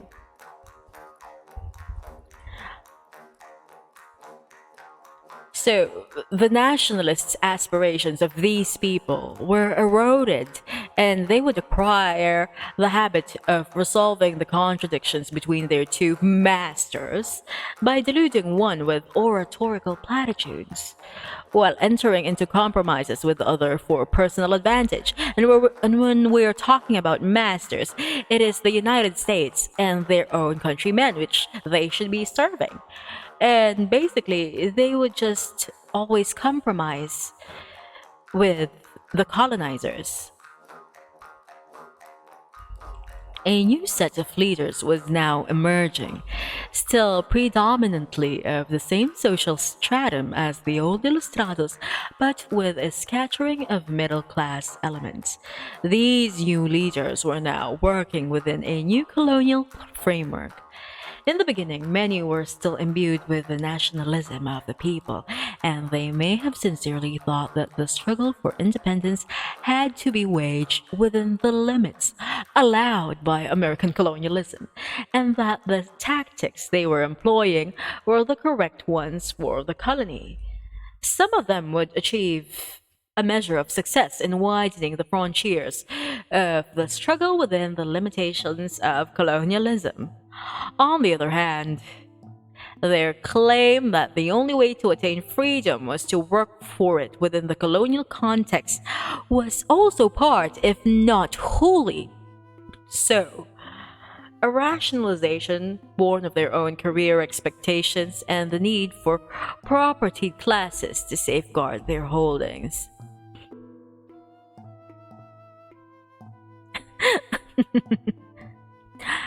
Anyway, in simpler words, there were nationalistas back then, people who wanted independence and were pushing for it, but they still wanted to work within the confines of how the Americans would let them. It's very, very similar with the mindset of the Ilustrados when they were still struggling against the Spaniards, you know?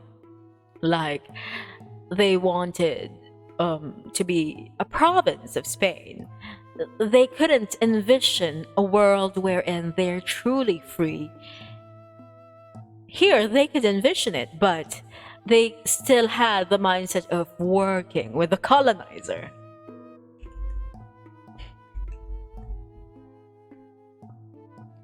We cannot generalize and say that these leaders were all conscious opportunists and hypocrites, and it is likewise difficult to periodize just when a particular leader moved from a position of sincere desire for independence to one of mere sloganeering to cater to public clamor, because obviously the people want independence, but some of them were just basically dancing around it to make them feel like, oh, I'm here for independence. I want total independence from America, just so that they would get the votes.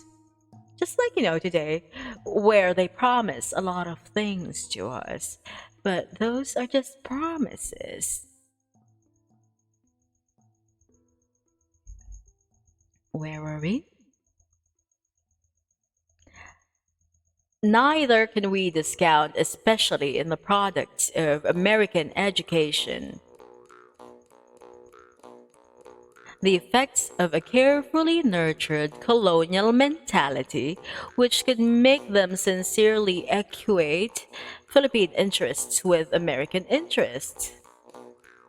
But they were conscious opportunists and hypocrites, or whether they were sincere but misguided.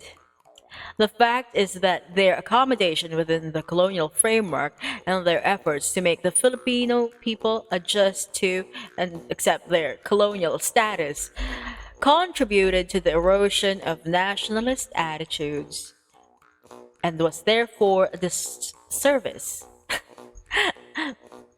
Katie!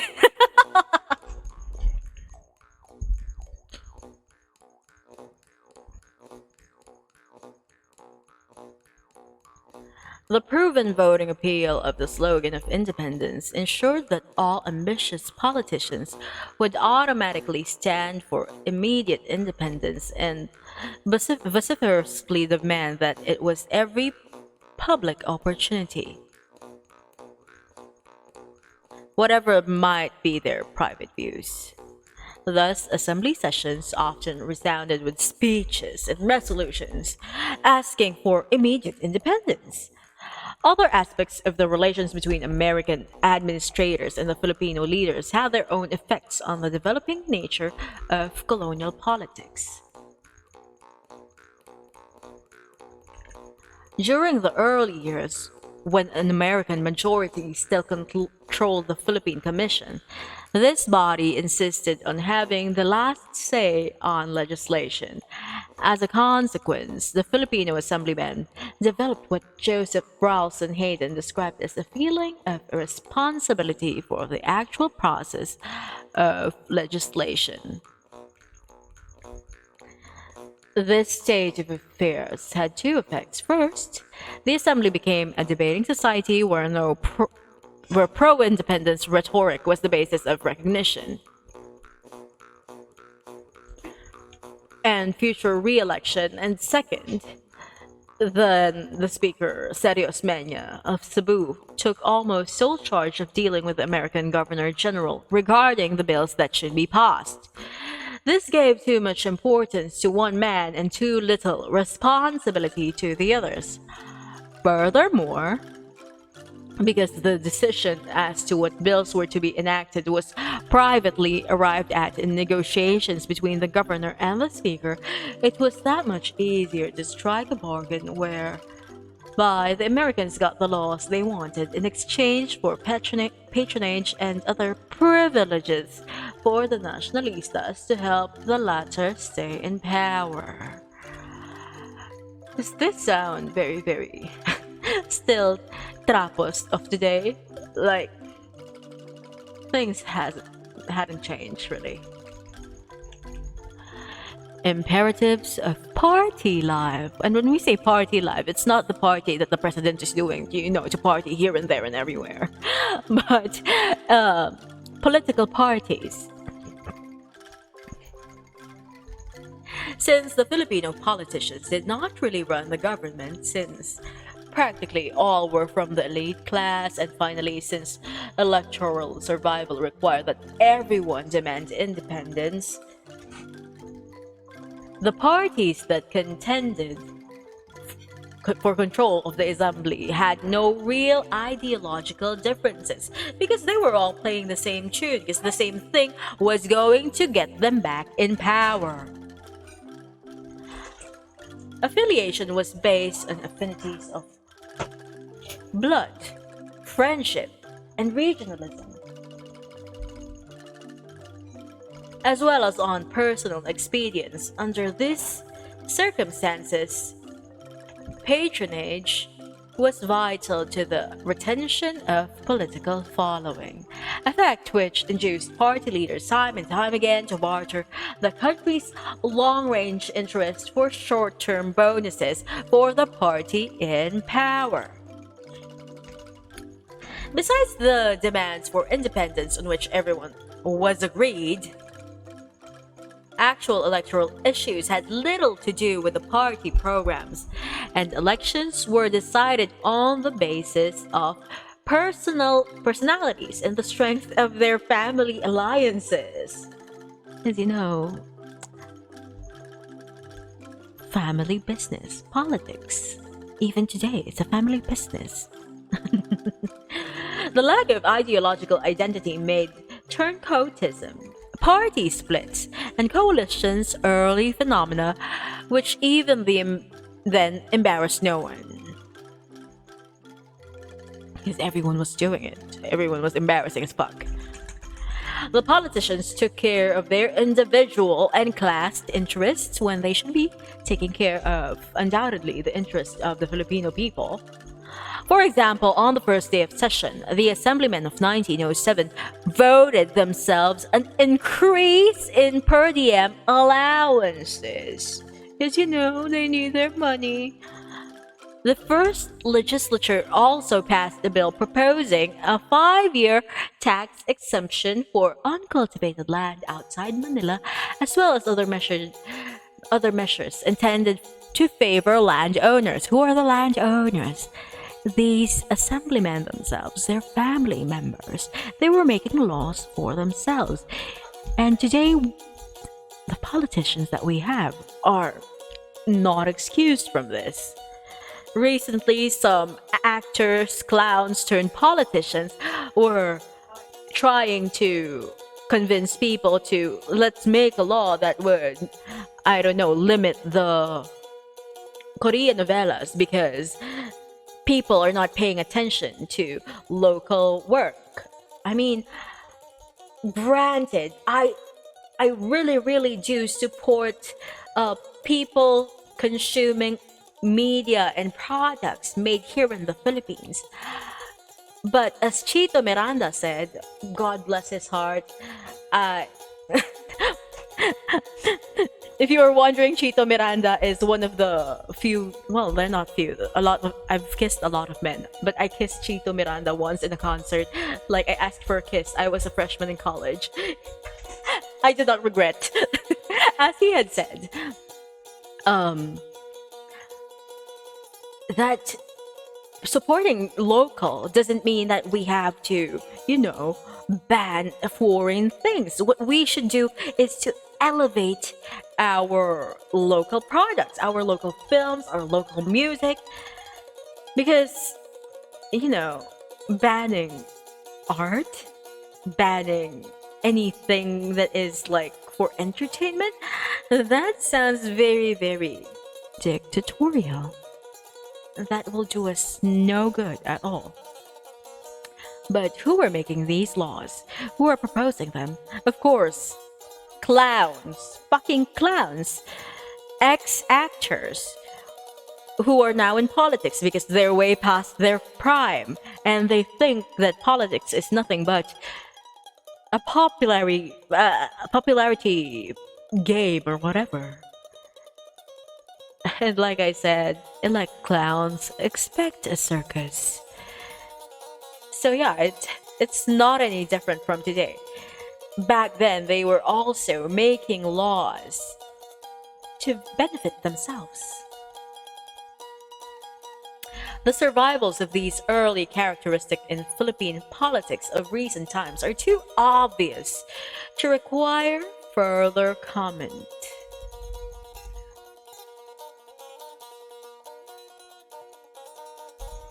Oh God, I hope every single person who voted for Robin Padilla does not reproduce anymore. You can quote me on that. Stop reproducing. End your bloodline now.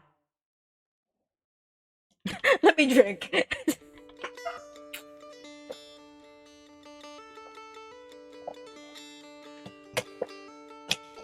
Representative of toxic masculinity, the popularity contest culture, everything I fucking hate.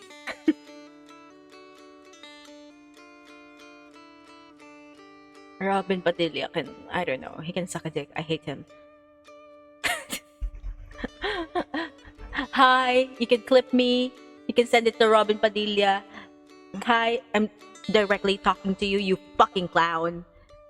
Get down from there. If you want to help your countryman, get the fuck out of Senate, you fucking clown.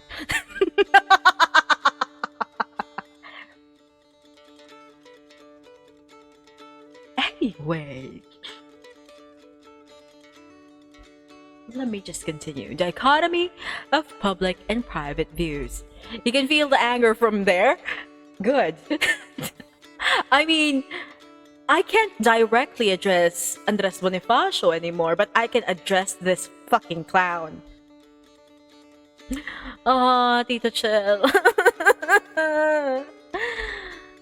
You know what? I believe that the next elections would be a lot better if they don't cheat us. Because, as Rizal had said, ang kabataan ang pag-asa ng bayan, and I believe that the children, those of you who were not able to vote last election, you can see what's going on right now. You can see the mistakes that these boomers made. Oh God, the boomers, why can't they just die quietly and not leave problems for us? I'm so sorry. Whenever I think of it, I just get so mad. Is it so hard? Is it so hard for them to not leave trash in our government? They're gonna die in I don't know, 10 years. They're not gonna suffer. They're not going to suffer as much as we do. Hello, Nether. You have entered at the right time, me malding about elections. Oh god, is it still raining there? Because, like, a lot of members of Balangay also have no electricity right now. Moshi, Halia, and Magindara, last I heard, is they're trying to charge their phones in the municipal hall so that, you know, they can still communicate with us.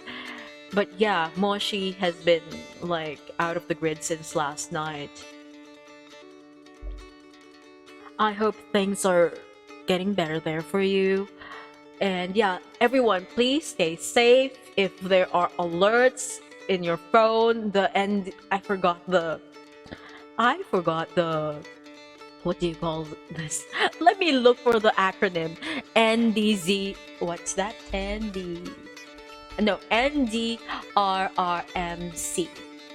The ones that, you know, that always text you.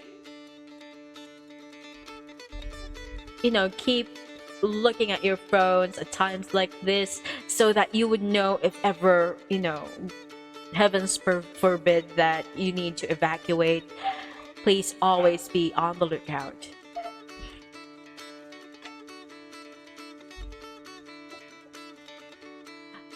Right now it's very, very windy at my place as well.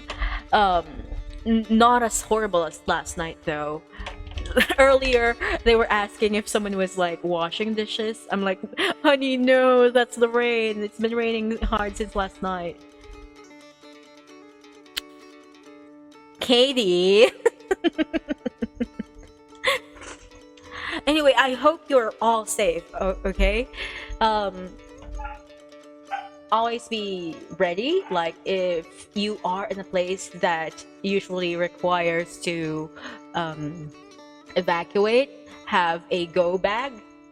I forgot what goes in a go bag, but you know, your clothes, flashlight, lighters, some food, some I don't know what else goes in the go bag. Oh, your important documents. Make sure that they're in a bag that is waterproof and you can like just grab it just in case.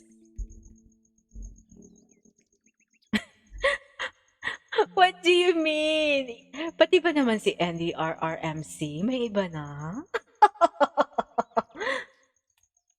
Anyway, let's continue. So, one aspect of colonial politics requires fuller discussion because it gave rise to a series of betrayals of the people's unwavering demand for freedom that is yet little understood. Oh, I forgot to put it here. It's usually here. This is Renato Constantino. Hold on. Where is my... This is for the donor. Where is the other one? Book title. Here we go. Oh, it's not here. Where? Where is my book title? There we go. The Philippines, a past revisited by Renato Constantino. We are still at American colonization, and we're discussing the politics back then.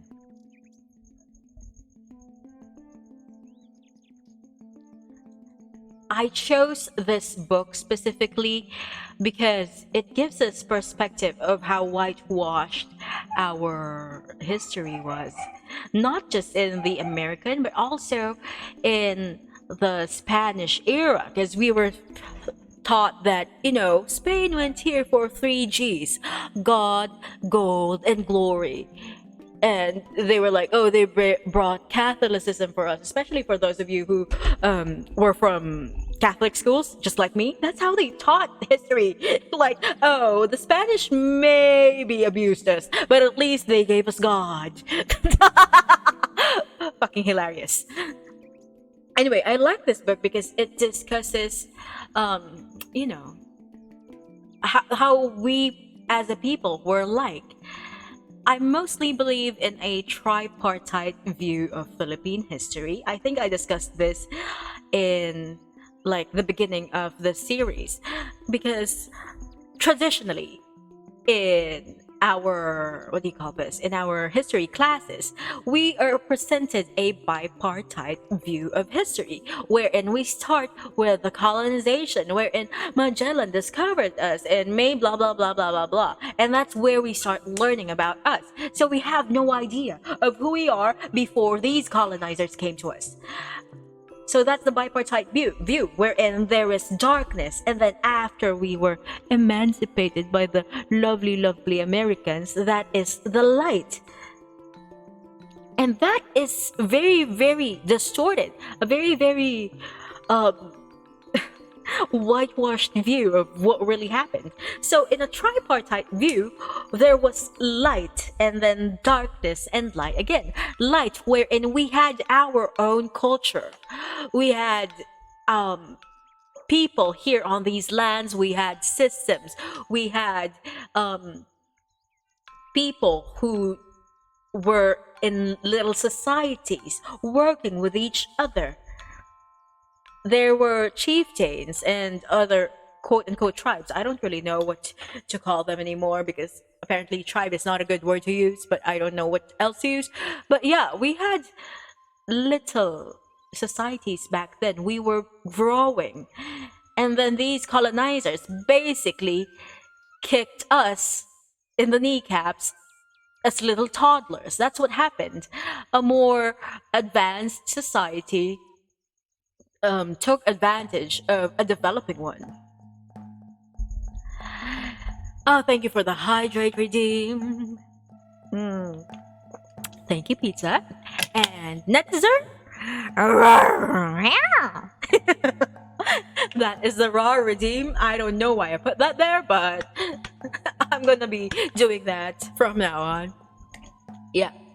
So that is, yeah, I was talking about the tripartite view. Before the Spanish came, we were a developing group of people, many different groups of people. We had culture, we had civilization, we were not savages as they thought us to be. The way they portrayed us has been conflated with other colonies of America, other colonies of Spain.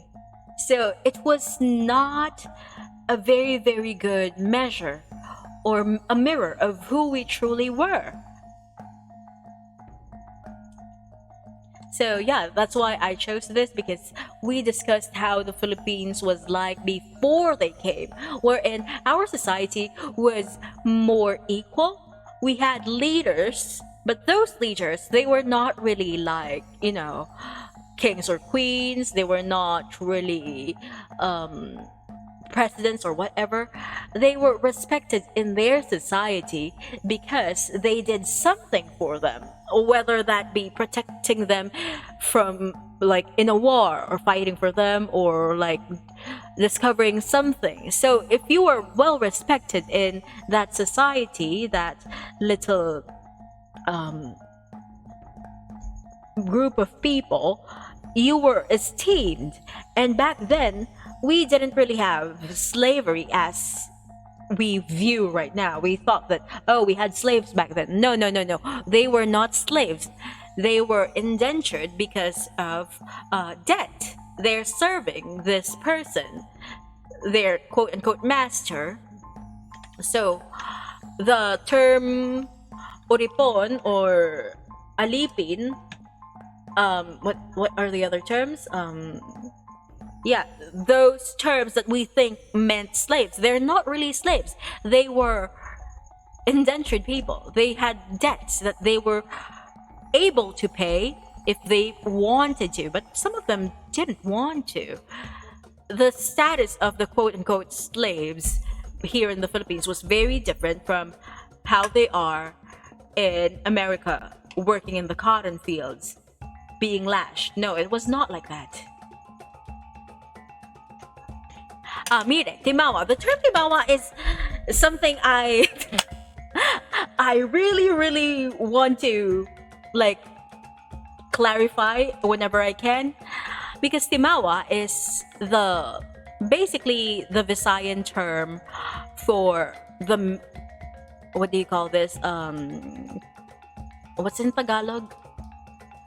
Maharlika. Maharlika in Tagalog is the equivalent of Timawa in Visayas.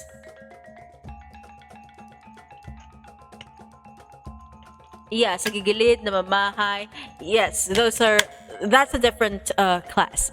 Timawa is basically your middle class. They usually are like free men, and some of them are warriors. The datus, or the whatever they call the chieftains, would sometimes basically hire them as an army. Like they would go to war with another tribe, and whatever they get from the spoils, it will be split between the datu, or the chieftains, and then the timawa, or the maharlika. Oh, binukot. Binukot is basically a practice in pre-colonial Philippines wherein a girl would be raised as a high value woman so that they can marry up in the society, or their dowry would be more expensive.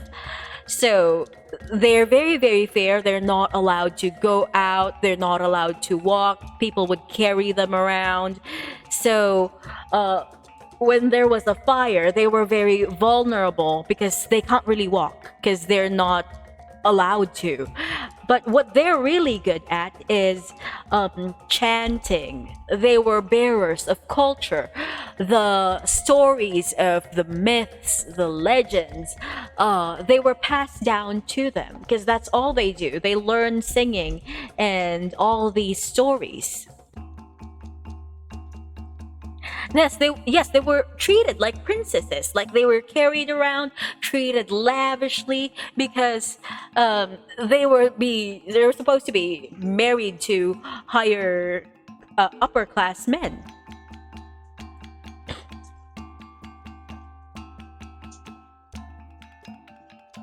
Yes, they were riding that thing. I don't know what it's called. But yeah, they were carried around like literal princes. I would love to be one. Maybe in the past life, I would have been one because that's my lifestyle anyway. I don't get sunlight at all. I'm literally just here learning about culture and things. Oh yeah, the Cara David episode in Eyewitness. I think I have seen that one.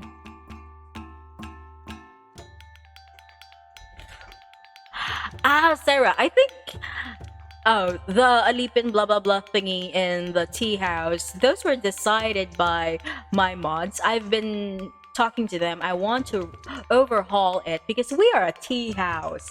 It should be like customers. And yeah, I'm going to figure out a way to change those things.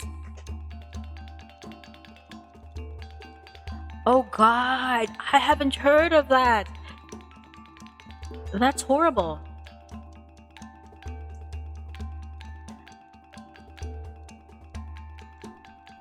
So Amaya is supposed to be a binukot, right?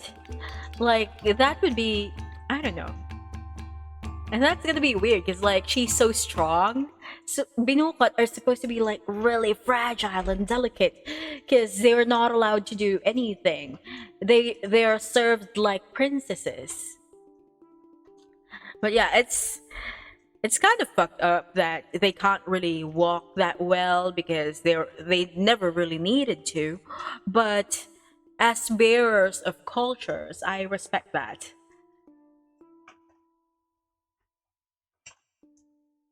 Not sir, this is swear if you wanna, but not at other people's zone.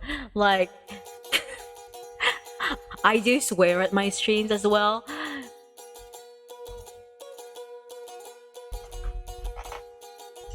Hold on, where are we?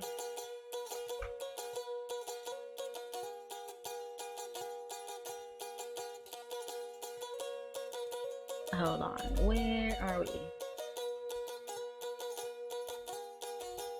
Let's go back to the dichotomy of public and private views.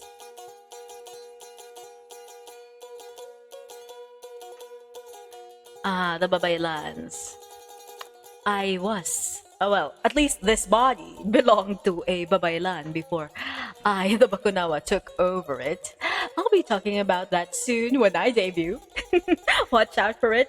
I will be talking about my lore. Hello, Ivan. Welcome back. We are just chatting a bit about the binukot and, the practices back then. Well, where was I? Oh, I lost the thing. Oh, wait. Is it here? I lost my train of thought from earlier. The Timawa basically is the same thing as Maharlika, which I think is very, very stupid nowadays because people think of the word Maharlika as if it means royalty. It just means middle class, bitches. Middle class. It's the same thing as Timawa, and people use the word Timawa as as an insult. It's just the Visayan equivalent of Maharlika.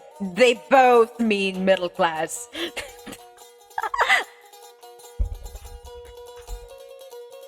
Exactly, Netzer. That's right. They are the same.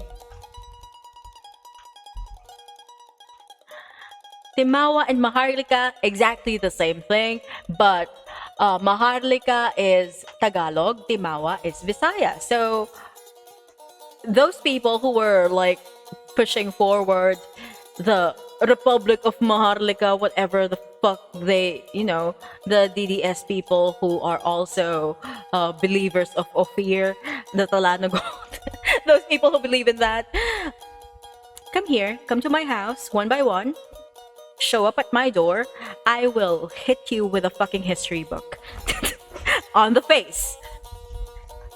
And then you will have to make a donation of 100 pesos. And those will be, also used to buy more books to hit people like them with.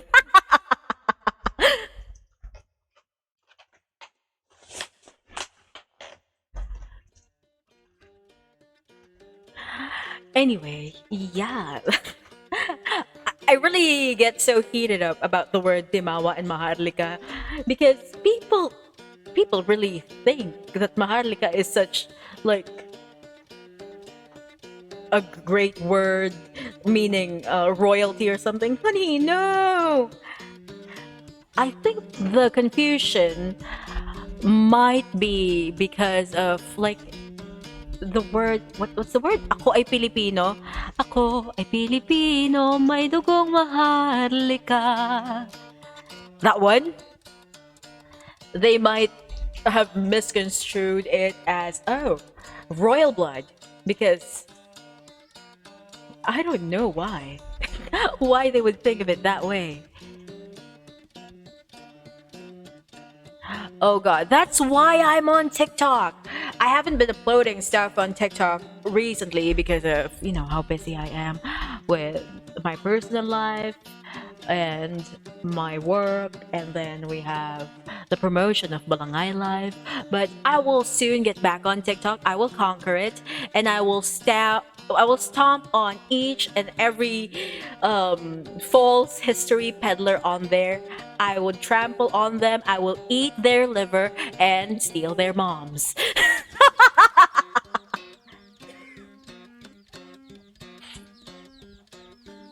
TikTok is such a great way to disseminate information, and these fools have been using it in a really horrible way.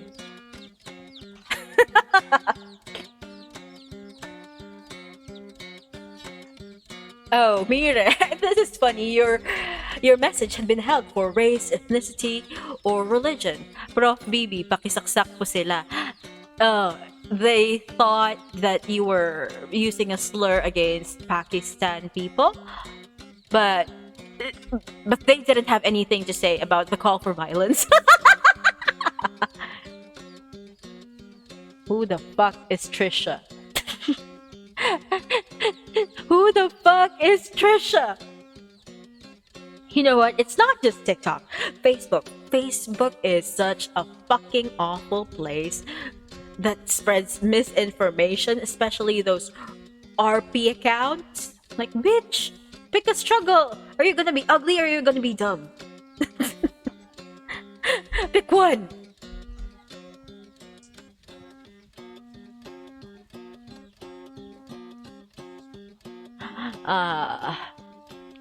There are kids who are like that, but they're mostly raised by, the boomer parents.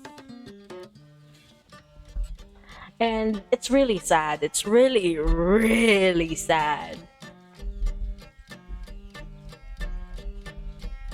Like, I don't know.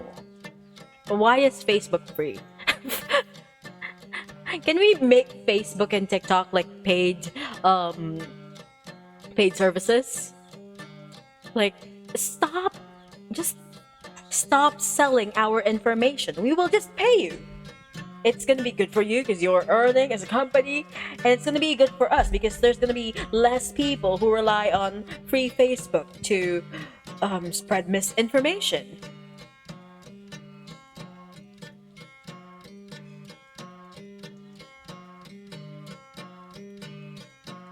I don't know if this is true, but there's a guy who's on FB said that Chinese TikTok content is actually about progress and inspiration to study. Oh, main pop girls. Okay, I see you. Well, it could be. There are great creators out there. I would highly recommend. What's his name? Let me just look for my phone. I can't find my phone. I follow some great content creators on TikTok who don't spread misinformation. So TikTok and Facebook, Twitter, it doesn't matter where the content comes from, but just make sure that they are reliable and not some person named Trisha who you don't know if they exist or not. Let me look at my following. One of them is Mighty Magulang. She's a genealogist and educator for history. Who else am I following here? Oh, Xiao Chua is also on TikTok. Nahiya Diwata. She is like one of the speakers of this webinar that I attended, and she is a pre-colonial attire revivalist. So if you want to know what pre-colonial Filipinos looked like, you go to her page. She's on Facebook and on TikTok as well. Who else is... Where is that one guy? I forgot his name, but he looks like an older version of Johnny of NCT.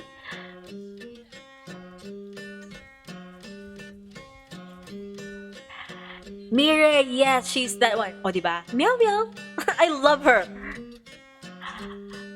Yes, Sir Xiao was my prof in Cast 1 back when I was in the first year of my university life.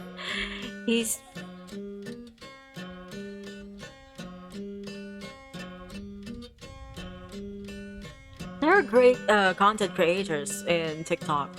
It's just that for every one of them, there's like 100 of these cobbled up fake history accounts.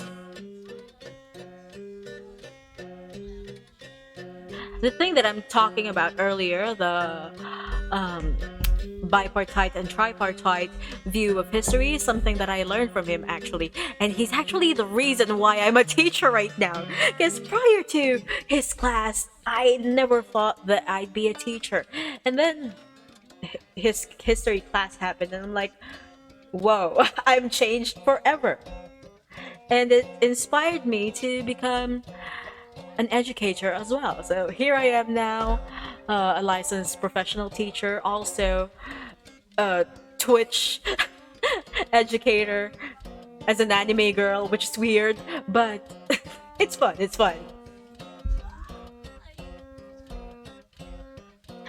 Where were we? Hold on, let's continue.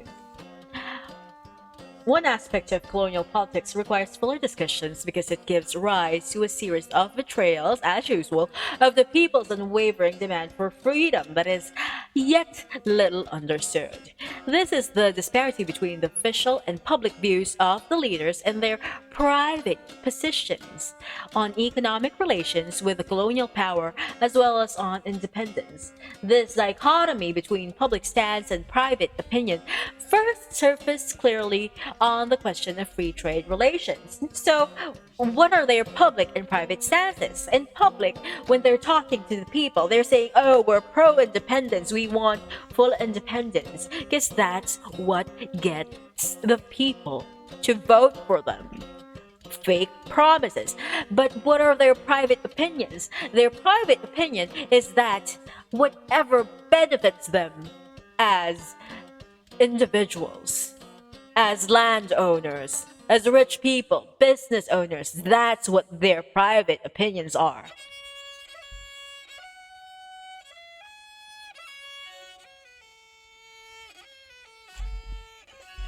Now let's look at upon the expiration in 1909 of the provisions of the Treaty of Paris, the Payne-Aldrich Bill providing for free trade was introduced in the U.S. Congress. The Philippine Assembly opposed the measure. Its reasons reveal an accurate appraisal of the ill effects of this proposal on the economy of the country and on its prospects for sovereignty. The Filipino leaders contended that in the long run, free trade would be prejudicial to the economic interest of the Filipinos. Which is fucking weird. Yo, Filipinos! Why don't you want the Filipinos to benefit? They foresaw the diversion of Philippine exports such as sugar and tobacco from their natural markets in neighboring countries to the United States. A situation which would result in the Philippine economic dependence on that country. Besides favoring only the powerful local economic interests, free trade would open the country's commerce, industry, and agriculture to control by big American corporations. The Assembly also predicted that economic dependence would pose the threat of economic dislocation when independence was granted. Moreover, American firms prospering in the Philippines as a result of free trade might well lobby against the grant of independence or at least for its postponement. Finally, the Assembly charged that free trade would drastically reduce the revenues of the insular government, which losses could not be covered by levying additional taxes because the citizenry was already heavily burdened as it was. In view of the foregoing, and despite the prospect of rapid prosperity, which its proponents said free trade would bring, Manuel L. Quezon, then the majority floor leader, summed up the Assembly's position by declaring that Filipinos would rather opt for slow economic growth with the assurance of independence than rapid progress, which would mean relinquishing all thought of freedom forever. This is the point where I would like to reiterate that not all progress is good progress. You have to look at the bigger picture. Like, I know that this is a line from a villain. Do you remember the woman that wears pink in Harry Potter? I hate her. But she said that progress for the sake of progress must be discouraged. Well, it kind of applies to this because progress, they mean, is progress in terms of American terms. And the Filipinos back then, they were willing to slow down. We don't need to rush anything as long as we can guarantee that we will have our independence instead of progressing under the rule of a foreigner.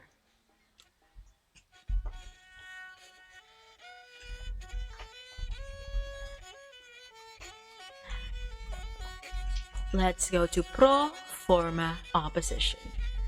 An examination of the course of Philippine economic development after the imposition of free trade demonstrate that Filipinos and their leaders of that time understood its implications and accurately foresaw its consequences.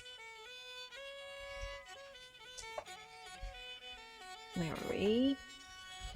This makes their subsequent about face in the issue all the more reprehensible because they know what it means. The Vice Governor William Cameron Forbes took the initiative in convincing Quezon to withdraw his opposition. Reporting to the chief of the Bureau of Insular Affairs, Forbes revealed that it had been quite easy to convince Quezon that he had taken a dangerous course, dangerous to his career, seemed to be the implication here. Ever flexible, Quezon tried to get on the good side of the Americans by claiming that had Forbes not been vacationing in Baguio at that time, it would have taken him only 2 minutes to convince Quezon not to take the position that he did. Basically, he was like, well, you could have convinced me, but you were like, dawdling. Oh, wait. Oh, God. What is going on? Oh, wait. My scenes. Okay, let's go back to the proper one. There we go. I have. So after a conference with Governor General Smith and Forbes, the leaders of the assembly backtracked and privately declared themselves convinced that the free trade was for the good of the country. Quezon expressed satisfaction that the limitation on the acreage of the public lands that Americans could acquire adequately protected Philippine agriculture from American control. Of course, whatever position that the assembly took on the issue did not really matter, as the establishment of free trade was an imperialist imperative. The politicians interested in retaining the goodwill of the Americans adopted a pragmatic approach to the situation, but they could not change their stand publicly because if they did so, political views who might themselves privately favor free trade would surely accuse them of being traitors for favoring economic dependence. The assemblymen therefore squared themselves privately with their American mentors, but to save face, they maintained a pro forma opposition to free trade. Basically, they were lying to the faces of the people. All was well. They had protected their political careers. Before the people, they maintained their posts as protectors of the public interest, even if they're only protecting their own interests, who dared fight the Americans for the sake of the country. Privately, they had assured the Americans once more of their malleability, that their position can be changed depending on what benefits them. Now they could look forward to benefiting from the increased commerce generated by free trade. It was the misfortune of the Filipino people that their leaders chose to allow the Americans to disseminate the view that free trade was beneficial for the country. True, the Filipino leaders could not have stopped its imposition, but they could have warned of its dire effects so that the people would have at least understand its exploitative nature. Of course, this would have put the leading politicians in the bad graces of the colonial masters, who would, by various devices, undercut them and then build up other leaders only too willingly to dance to their tune. Office, not independence.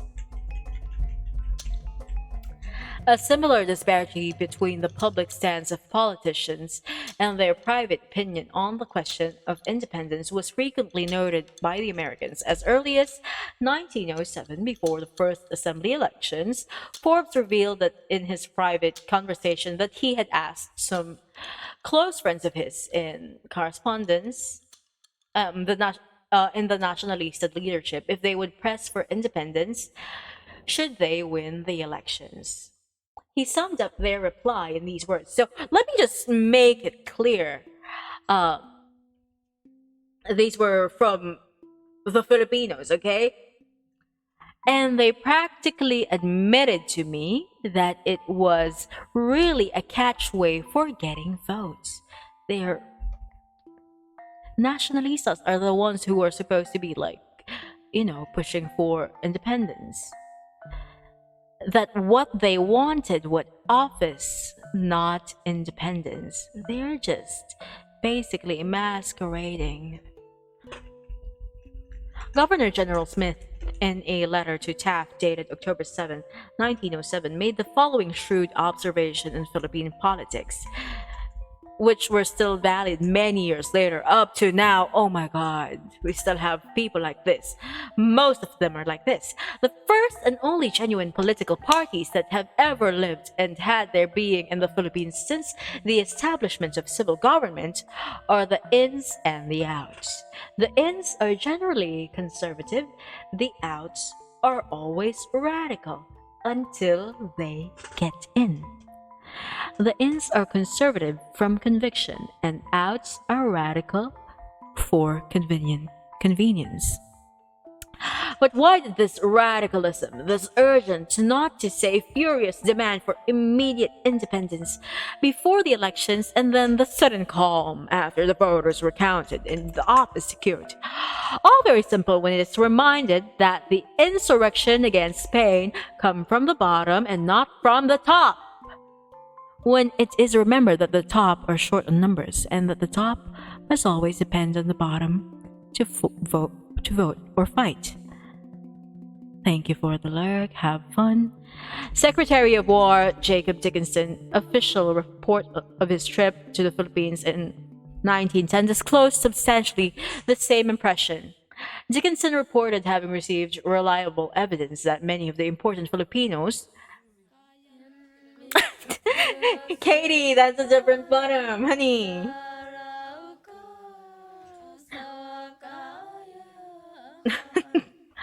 I shall not speak on tops and bottoms so that we will not get derailed. Let me continue.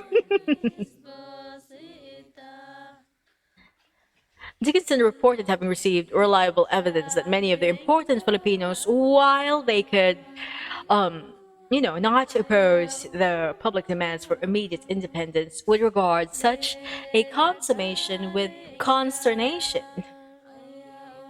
It may be objected that the foregoing opinions are biased, coming as they did from Americans who were against independence. Perhaps the Filipino leaders were only trying to please them by pretending to hold the same views as they did, even until now. They're always pretending to hold the same opinions as the public until they're elected. Magje-jet ski ako papuntang China, lalagay ko yung bandila ng Pilipinas, stuff like that. What else were promised? In 6 months, everything would have changed, blah, blah, blah. War on drugs, blah, blah, blah. And then what happened? Now they're not even promising anything. They're outright just saying, oh, we want to clear up the name of our family. That's why we're running for office. And dumbass bitches had to, cobble up something on their own. So they made up fake ass promises of gold, which, by the way, wasn't even promised by the person himself.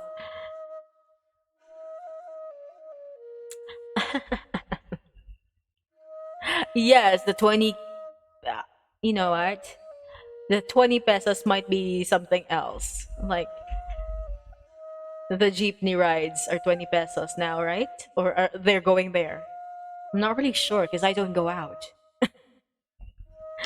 I'm just here at home in my tea house. As for the possibility that they might have been dissembling their real sentiments, the contrary is probably closer to the truth. That is, they were in fact more frank with the Americans than they were with their countrymen. At any rate, their own acts are the best evidence that they had come to to fear the consequences of which they vociferously demanded. Secret fears. The election in 1912 of a Democratic President, Woodrow Wilson, and a Democratic Congress revived Filipinos' hopes for an early grant of independence. There were public celebrations in many parts of the country. The Philippine Assembly passed a resolution congratulating the new American president and reiterating its hope that Wilson would now recognize the independence of the Philippines. But privately, if General J. Franklin Bell, then commanding general of the American forces in the Philippines, is to be believed, the Filipino leaders were worried. Why? Why were they worried? Quezon and a few other leaders consulted him as to the possibility that independence might be granted immediately. General Bell claimed that Quezon showed some signs of hedging. In March 1912, Representative William A. Jones of Virginia introduced the first of a series of independence bills. This one provided for independence by 1912. It failed to pass, but prospects of its being approved the following year seemed good. Writing about this period some years later, Forbes repeated his earlier view that Filipino politicians demanded immediate independence as a vote-getting gimmick, but actually did not want it. They told him so privately. He claimed that no less a person than the Speaker of the Assembly, example, Osmeña, told me that the Filipinos wanted independence only while it seemed to be getting farther off, and the minute it began to get near, they would begin to get very much frightened. This is perhaps the most succinct and accurate description of the position of most of the Filipino politicians, but not of the Filipino people. Let me repeat that. This is the sentiment of politicians who have their own views and interests to protect, their riches, their lands, their businesses to protect. But this is not the sentiment of the Filipino people, the regular man, the masses. This is not to say that the Filipino leaders did not want any independence eventually, rather that having accepted the concept of tutelage and allowed the development of an economy dependent upon entry of its raw materials into the U.S. market, the politicians felt at each instance when independence seemed near that the country was not yet ready for it. Dependence had become a bad habit. Private maneuvers. Forbes further revealed that Quezon had been working secretly against the Jones Bill. This revelation is borne out by the details of Quezon's conversation in December 1913. And January 1914, with General Frank McIntyre, Chief of the Bureau of Insular Affairs of the War Department. From McIntyre's memoranda of the conversations, it appeared that Quezon was not only opposed to immediate independence, but even to fixing a date for such independence. Obviously, trying to forestall the passage of a new Jones Bill with Jones himself, he told Quezon would provide for absolute independence within 3 years. Quezon, according to McIntyre, said that what he wanted was a new organic act which would stabilize the relations between the Philippines and the United States for the next 25 years. At least, he admitted, however, that such an agreement would be harder to sell to the Philippines at that time because of renewed hope for independence, because the people really wanted to be free. Here was the second most important leader of the Filipinos working to postpone independence indefinitely at a time when he himself acknowledged that this was more than ever his countryman's desire. Moreover, he declared that What Osmania and he really wanted was first a formal declaration by the United States that it would recognize Philippine independence without, however, specifying when, and second, more autonomy. The first request was designed to relieve the constant pressure of the people on their leaders to demand independence, just to get them to shut up. Lately, the matter had become more urgent because the continued reluctance of the United States to issue such a declaration had made the people suspicious that the Americans, in fact, had no intention of leaving the country. Since the leaders no longer wanted immediate independence, to have to demand it at every turn in order to stave off electoral defeat must have become increasingly onerous for them, tiring, especially when there was the danger that U.S. Congress might grant the demand, because, it's a possibility that the U.S. wanted to free them. But these stupid-ass men, politicians, were like, no, we don't want independence. It's not going to be good for business. We don't care if the U.S. already wanted to free us. It doesn't matter if my countrymen want freedom. What about my business? My money? Money. That's it. That's how they were seeing this thing. Quezon's real views. So, Manuel L. Quezon, then resident. Exactly, Netzer. Quezon, then resident commissioner, asked McIntyre's assistance in drafting a bill which would incorporate his ideas. The McIntyre draft is worth examining as a reflection of Quezon's real views because, politicians, you can never trust them. It provided for an almost completely autonomous government and called for a consensus to be taken in 1915 and once every 10 years thereafter, when a particular census showed that 75% of male adults were literate in any language and 60% were literate in English, and provided there was general and complete peace throughout the lands. The Philippine legislature could then request the President of the United States to take steps toward the recognition of the complete and absolute independence of the Philippines. Like, they had requirements. They're talking about it as if, it's not a right for the people to be free. It's something that they must earn through literacy. Really? It's 25 pesos now? Like, I can still remember it was like 12 pesos way back. Anyway, let's continue. The provision on independence seemed to have been McIntyre's idea, for according to McIntyre, Quezon objected to it, although he acknowledged that it would be well received by his countrymen, since he was sure that literacy requirement would not be reached until perhaps the next generation, because again, literacy is or was still a privilege back then. Not everyone could learn to read and write, even if, let's say, that there is a public school system. It's not just going to school. How are you going to fund these children going to school? Like, their uniforms, their food, and the fact that they would have to stop working and earning money for their families to go to school.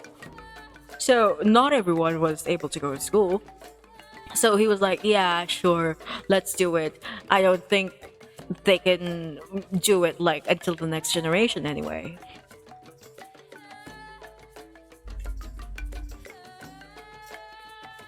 Quezon declared himself satisfied with this part of the bill as prepared by McIntyre. And this was his private position. His public posture remained that of a fiery freedom fighter who bemoaned the fate of his generation, which seemed destined not to see the attainment of national independence. The rationalization one supposes is that he had to say what the people wanted to hear, although he knew better than they that independence at that time would place the country in some serious economic difficulties. The Jones Act, passed in 1916, incorporated some of the suggestions Quezon had made to McIntyre. An elective bicameral legislature, a requirement that appointments made by the Governor General be confirmed by the Philippine Senate, and a provision that the Governor General be limited to a suspensive veto, with the U.S. President alone exercising absolute veto over the acts of the Philippine legislature. Here we have an example of the direction in which the Filipino leaders expended their efforts. They were eager to use every opportunity to diminish the powers of the Governor General and acquire these for themselves. It's not like, oh, we don't want power for them because they're foreigners. It's just that we don't have power for them, we want it for ourselves. In its preamble, the Jones Act promised independence as soon as a stable government had been established. But this preamble was merely an expansion of congressional desire and was not binding. The promise was merely a platitude and, at the same time, a warning. Okay. Since the first election of the Philippine Assembly in 1907, politics had become a channel of expression of the people's nationalist spirit. Of course, this spirit was being steadily eroded by the process of Americanization, which is, again brought on by the Americans mandating that people should learn English. And they did this through building public schools so that the children would learn that A is for apple and Uncle Sam is a great benefactor. That's the main thing. But Americanization did not operate on the people as thoroughly and as fast as it did on the elite leadership. They were easier to brainwash.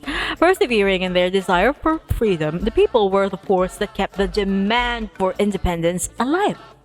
Thus, the many independence missions that were sent to the United States were meant to prove to the people that their leaders were working to achieve the national aspiration. It was for show, to keep the people happy so that they would keep on voting for them.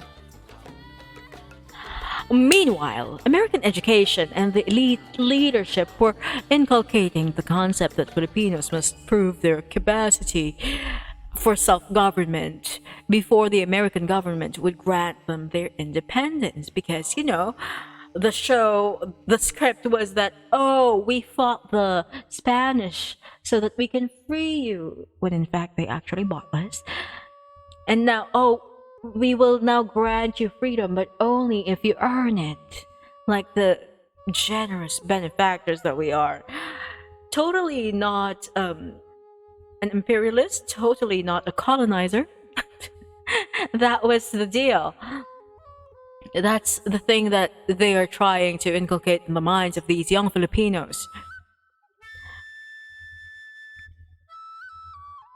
The piecemeal attainment of political autonomy was represented as the road to independence. Hence, the so-called independence missions became, despite the pro-independence rhetoric, really begging expeditions for concessions of power to Filipino leaders. So instead of asking for independence, when they go there, it's mostly like, oh, we just want more power. We need to be able to do this and that for our leaders. Not freedom for the people, but more power for the rich leaders. Which was, what the latter really wanted. Thus was born the pernicious practice of campaigning for electoral votes in Washington. Since politicians who secured concessions gained renown and came back as conquering heroes, the corollary belief that Filipinos must elect leaders who were in the good graces of Washington also began to gain currency. An exchange of letters in June 1922 between Representative Horace M. Towner, then chairman of the House Committee on Territories and Insular Possessions, and President Warren G. Harding illustrates this practice and also reveals that the Americans understood the situation and knew how to take advantage of it. Describing to Harding his meeting with Quezon and Osmeña. Again, this is Manuel El Quezon and Sergio Osmeña, 20 pesos, 50 pesos, it's them. Towner reported that these two were asking for the appointment of a Filipino vice governor for a Filipino majority in the Supreme Court. They alleged that pressure for independence would be allayed by such appointments. Towner warned them that if they asked for any new legislation at the time, they risked getting total independence. So they were scared of it, that, the Americans are even threatening them that, if you ask for so much, you might just get the whole package.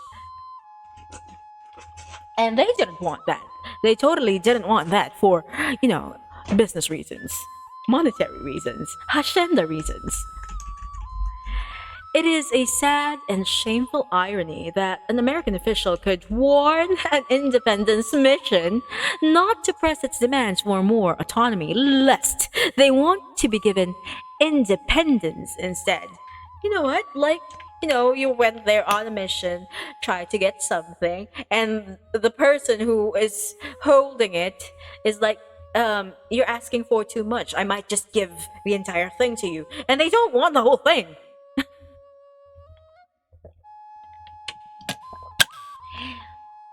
Harding's reply to Towner gives us an insight into the way the colonial power accommodated its favored stewards to ensure their continued tenure. Harding wrote Towner that he himself had conferred confidentiality with Quezon and Osmeña, and he had decided to help them obtain posts for their protégés in the cabinet of Governor General Wood so that they could maintain their political prestige. You might be confused as to why they were doing this, right? Why are they so afraid of political independence when, they're already in power? Here's the thing. With the Americans, at the top of the food chain, with Americans deciding, they had rules. They had rules that said that, you can only be a leader if you conform to these things that we think what a leader should be, which is someone who had leadership in the Spanish government, someone who is rich, someone who is literate in English. But if you remove the Americans from that equation, it was free game. It was going to be a government wherein the people could do what they want if they have the numbers for it. They can say that, that's not what we like. We don't want to limit the leadership to just rich people anymore. Just to just hacenderos and businessmen who have been in power for such a long time. They can make it truly democratic. And that's what they're afraid of. They were afraid that they would not remain in power when they are truly free. Because deep inside, they know that their own way of thinking is very different from the people. Now we go to Quezon versus Osmeña. Independence became a political football. In a sense, the issue was subordinated to the political fortunes of the two foremost politicians in the country. So we have Sergio Osmeña and Manuel El Quezon. The jockeying for political primacy between Quezon and Osmeña dominated the political scene up to the establishment of the Philippine Commonwealth. As Speaker of the Philippine Assembly, Osmeña was the principal Filipino politician until 1916. Quezon, elected majority floor leader and later appointed resident commissioner, was second man with ambitions to replace Osmeña. His opportunity came with the enactment of the Jones Law, which provided for an elective bicameral legislature, a Quezon proposal. Elected president of the Senate, Quezon began to challenge Osmeña's leadership. So now they are like elbowing each other. They're bumping, they're butting heads, or whatever you would want to call it, accusing the latter of exercising a personal and autocratic leadership. So now they're like, oh, you're a bad leader, blah blah blah. You're doing things for your own personal reasons. Prior to the elections of 1922, the Nationalist sub-party split into Unipersonalistas, led by Osmeña, and Colectivistas, led by Quezon. So they were both Nacionalistas, and then they split. Both men ran for Senate. Osmeña defending his record as party leader and speaker, and Quezon raising the issues of inefficiency, corruption, and autocracy against Osmeña's leadership. Quezon advocated the collective leadership, won the contest, and was re-elected Senate President. The opposition's Partido Democrática, which was itself an earlier splinter of the Nacionalista Party, like, you know, they all just came from one party and they form a splinter group to form a different party when their eyes don't meet.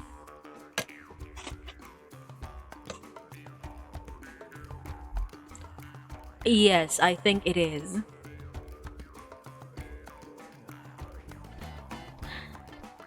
So again, the opposition, so Partido Democrática, offered its senators' votes to Osmeña to elect him Senate President, because, you know, they were, even back then, forming alliances, bartering votes is a thing, and quid pro quo being the election of Democrata Representative Claro M. Recto of Batangas as Speaker of the House and other concessions. So they wanted to trade, like, we're gonna vote for Osmeña, you vote for Recto.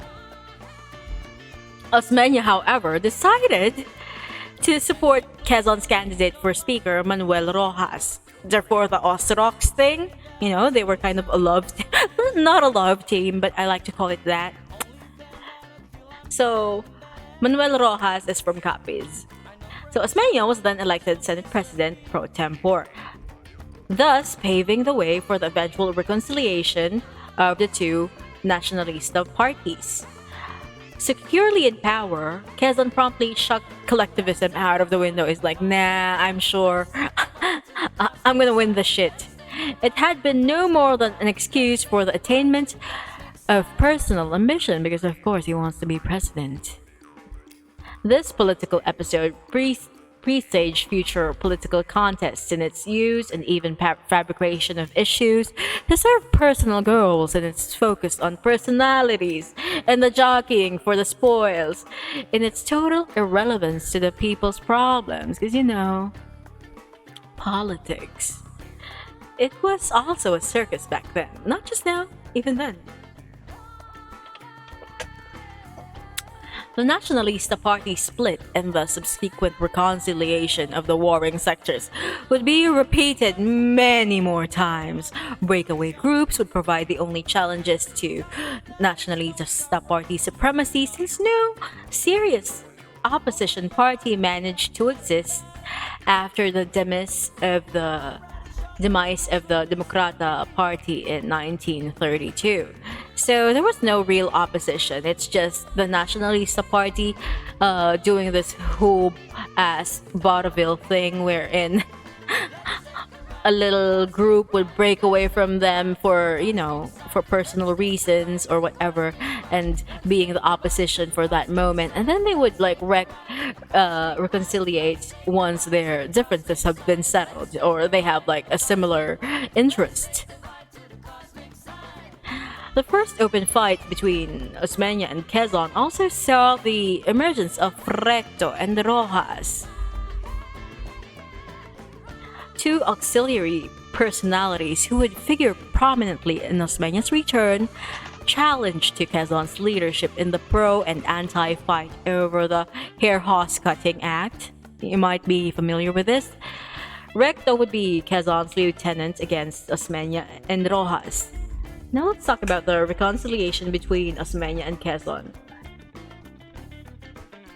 So, by this time, it was a sure win for Quezon, and it had another motivation besides the desire to resolve the leadership question in the legislature.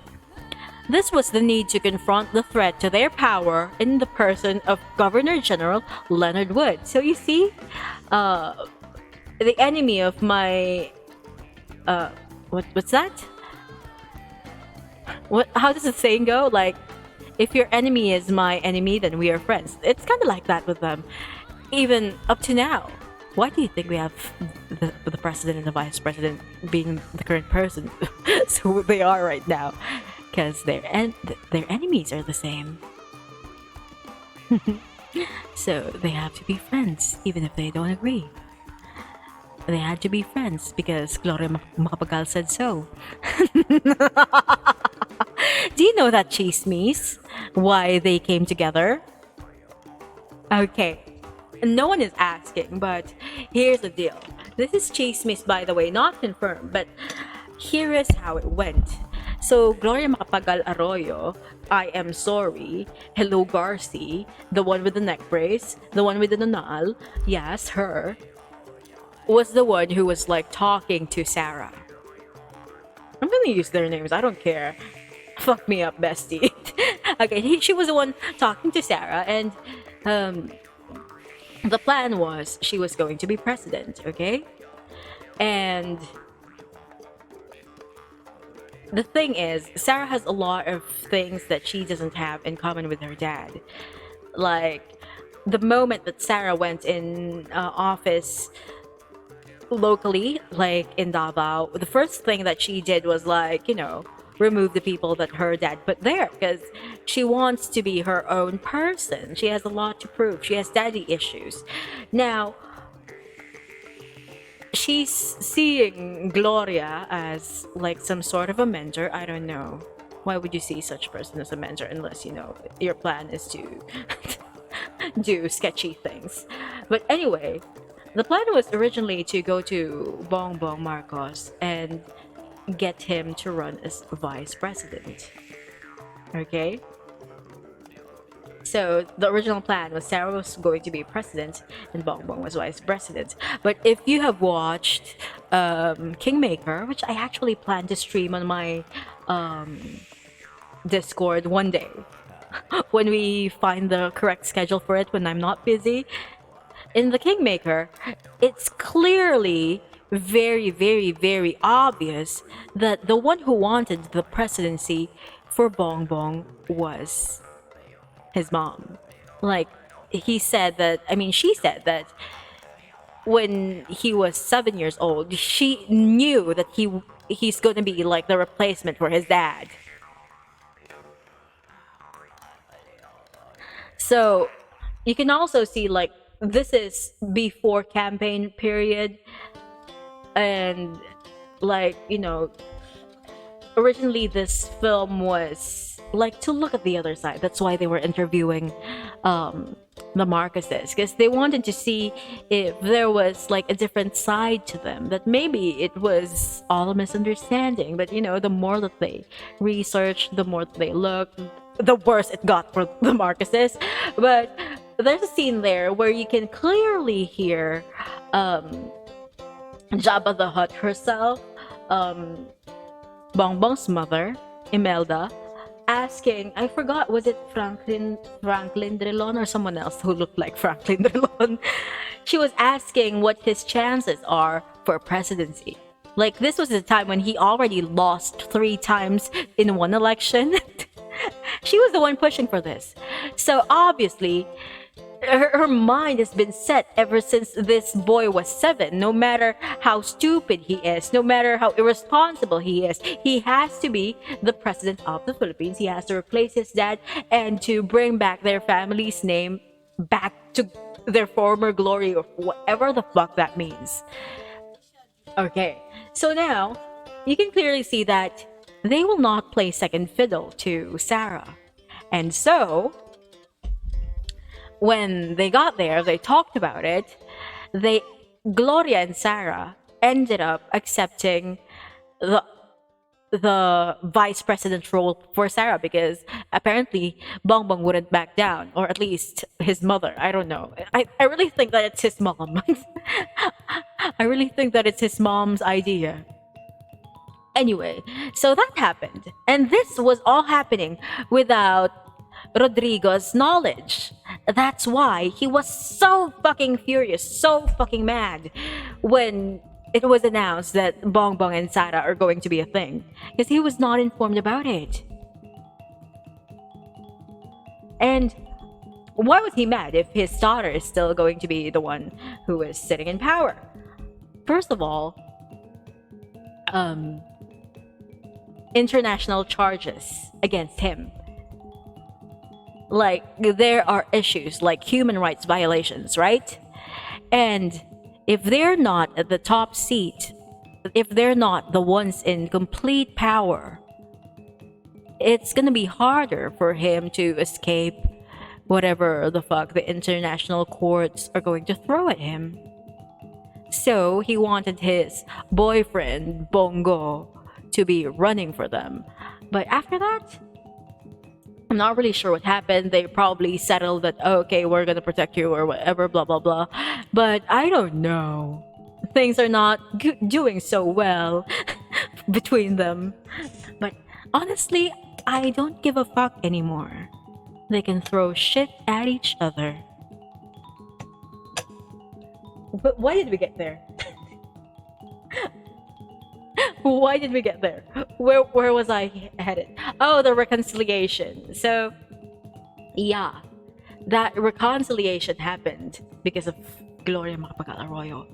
Well, that's according to, chismis. But I wouldn't be surprised if the chismis was true. I'm not saying that that is history, but all I'm saying is that is the chismis. But the one that we're reading right now, this is history. So again, Osmeña and Quezon had a common enemy in Governor General Leonard Wood, and that's why they banded together. During the 8 years that Francis Bertrand Harrison was governor, he had been most accommodating to the Filipino politicians, especially as regards appointment to their prodigies. A prominent member of New York's Tammany Hall, Harrison understood the uses of patronage. Wood proceeded to retrieve the prerogatives of his office in accordance with a strict interpretation of the Jones Law. He was instrumental in securing the abolition of the Board of Control, through which Filipino officials shared with the governor power to manage the government corporations. He vetoed 124 out of 411 bills submitted by the legislature. He insisted that under the Jones Law, the members of the cabinet were responsible to him and not to the legislature. This last position of the Governor General precipitated a cabinet crisis.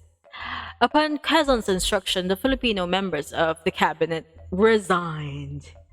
So it was total chaos.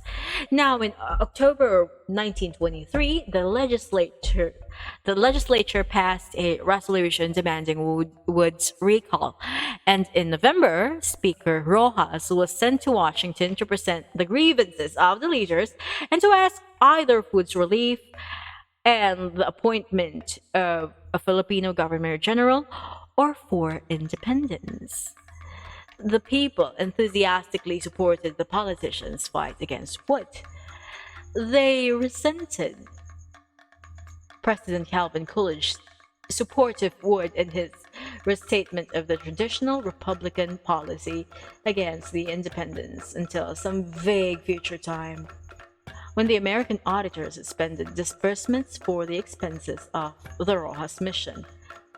Meetings were held all over the country. Where are we? and funds were raised not only for its support but also to send the other leaders to Washington.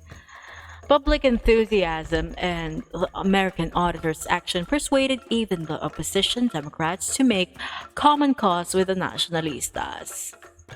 Now, let's talk about the anti-Americanism of 1923. In the controversy between Wood and the Nacionalistas, who are now banding together along with the Democratas, the Democrats had earlier taken the side of the governor. They were probably not unhappy that he was clipping the wings of their political rivals. That's good for them. In the special senatorial elections of 1923, the astute Quezon charged the Democratas with being pro-American and cast himself and his party in the role of anti-Americans. Smart. It was in these elections that Quezon used to be the now famous slogan, "I prefer a government run like hell by Filipinos to a government run like heaven by Americans." You know. It sounded like the nationalist battle cry, but Quezon, the consummate politician, was actually playing to the gallery in a clever effort to parry Democrata charges of nationalista corruption. You know, they were just slinging mud at each other. The latent hostility of the population toward American rule came to the fore. Recto, who was then a Democrata, stalwart recalled the results many years later in these words. The issue of anti-American was so popular that it made the electorate overlook the 10 years of corrupt administration and the so-called anti-American had been giving the people, and which had all but ruined the country. 70% of that electorate voted anti-American. Despite the people's growing disenchantment with nationalista leadership because of rampant corruption, mismanagement, and the grave economic and financial problems, Quezon was able to rally the people behind his leadership by arousing the Filipinos' hatred of foreign domination and associating himself with this sentiment. So it was all media play. The old refrain, when Quezon, accompanied by Osmeña and Recto, hold on, wait yo,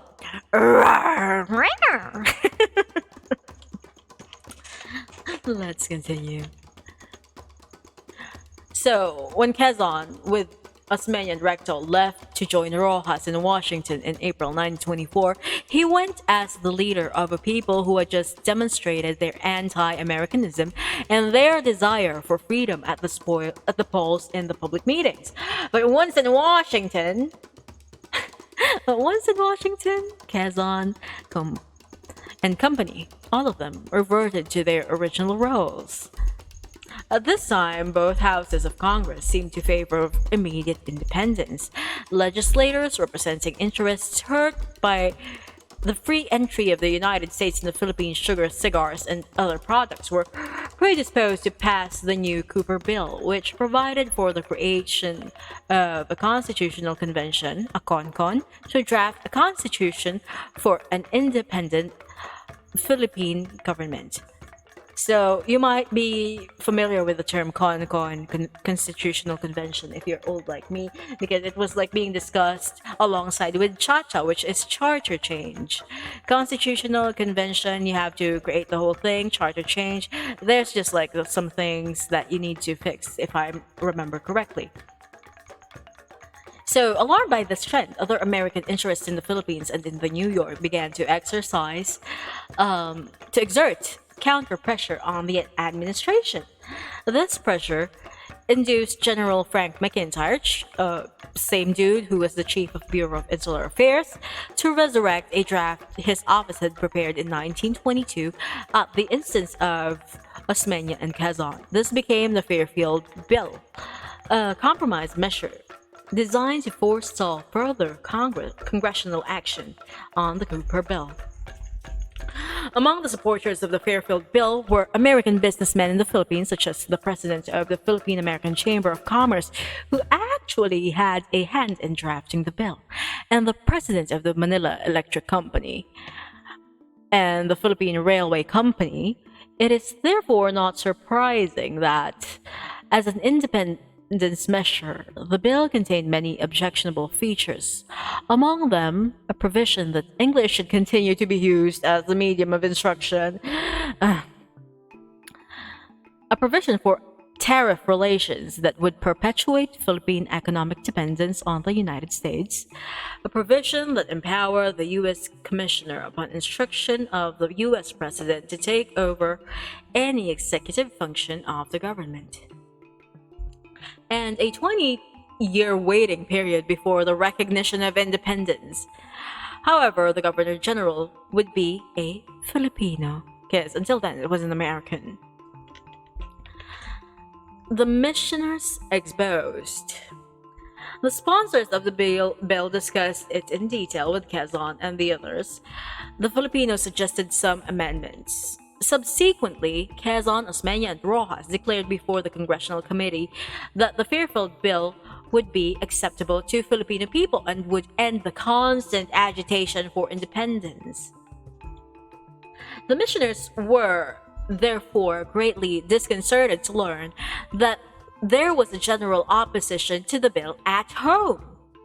The three nationalistas decided it would be expedient to reverse their position.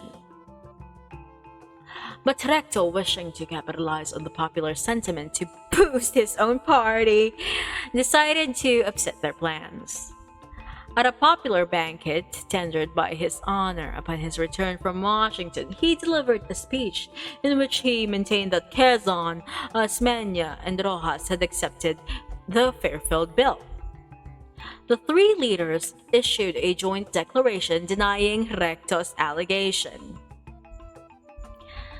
The bitter polemics reached a climax at the joint session of the Philippine Independence Commission, where at the Willie Recto's request, the three submitted a report which contained, as Recto expected, the allegations that they had refused to accept the Fairfield Bill and had registered Philippine protest against the administration of the Governor General Wood.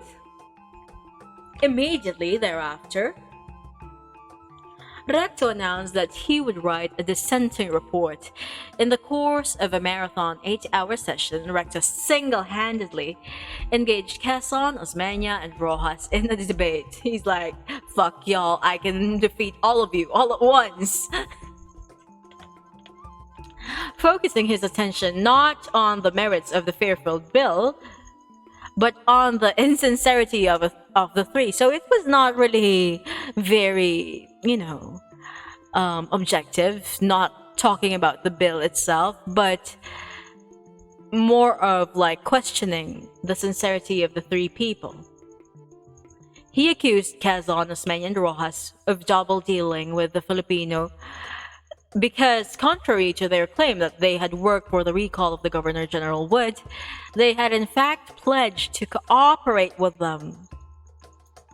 Furthermore, they had not vigorously opposed the Fairfield Bill, as they claimed they had done, but in fact had promised to work for its acceptance at home. Delivering a well-aimed coup de grace, he read extracts from letters written by General McIntyre to Governor Wood, which clearly supported his charges. He didn't come there unarmed, he came in with receipts. And yeah, Recto's revelations were front-page stuff for days, and public indignation ran high. But in the end, the followers of Quezon and Osmeña in the legislature approved their reports and even praised them for their discreet and patriotic attitude in declining to support the Fairfield Bill. Then, to complete the farce, a resolution demanding immediate, absolute, complete independence was unanimously adopted. In the course of the word war, the Democratas questioned the expenditures of the missions who were funding this, and why is it like this? Democrata Representative Gregorio Perfecto revealed that each of the mission members had received a clothing allowance of $900, which is, by today's standards, is already really big. But back then, it was even more, plus an expense allowance. So not just $900 clothing allowance. How big of a wardrobe are they trying to build? So the transport allowance was 90 a day for Quezon and Rojas, 45 a day for Osmeña and Directo. All in all, the mission had spent 150,000 in 6 months. Political brokers. For Recto, recalling the time Quezon had branded the Democratas as pro-Americans, it must have been a pleasurable tit for tat. Sadly, for the country, the battle royale was essentially meaningless. It presaged many similar events in which the people's enthusiasm and patriotism would be engaged in favor of one or the other side in a political combat, the issues of which were more personal than patriotic. In this instance, Recto was not attacking Quezon and company for abandoning the ideal of independence. Not, since that's the main concern of the people. He was not concerned with the Fairfield bill itself, but simply with exposing his political enemies and making political capital out of such exposure for his benefit and for that of the Democrata opposition. As a politician, he could not allow the other side to curry public favor by posing falsely as rejectors of the unpopular Fairfield bill. But this deception was the only thing he objected to. For he himself admitted he was in favor of the bill as the best that could be secured at the moment. So even if he does agree with the bill, he does not like that, these political opposition of them were gaining popularity because of that bill.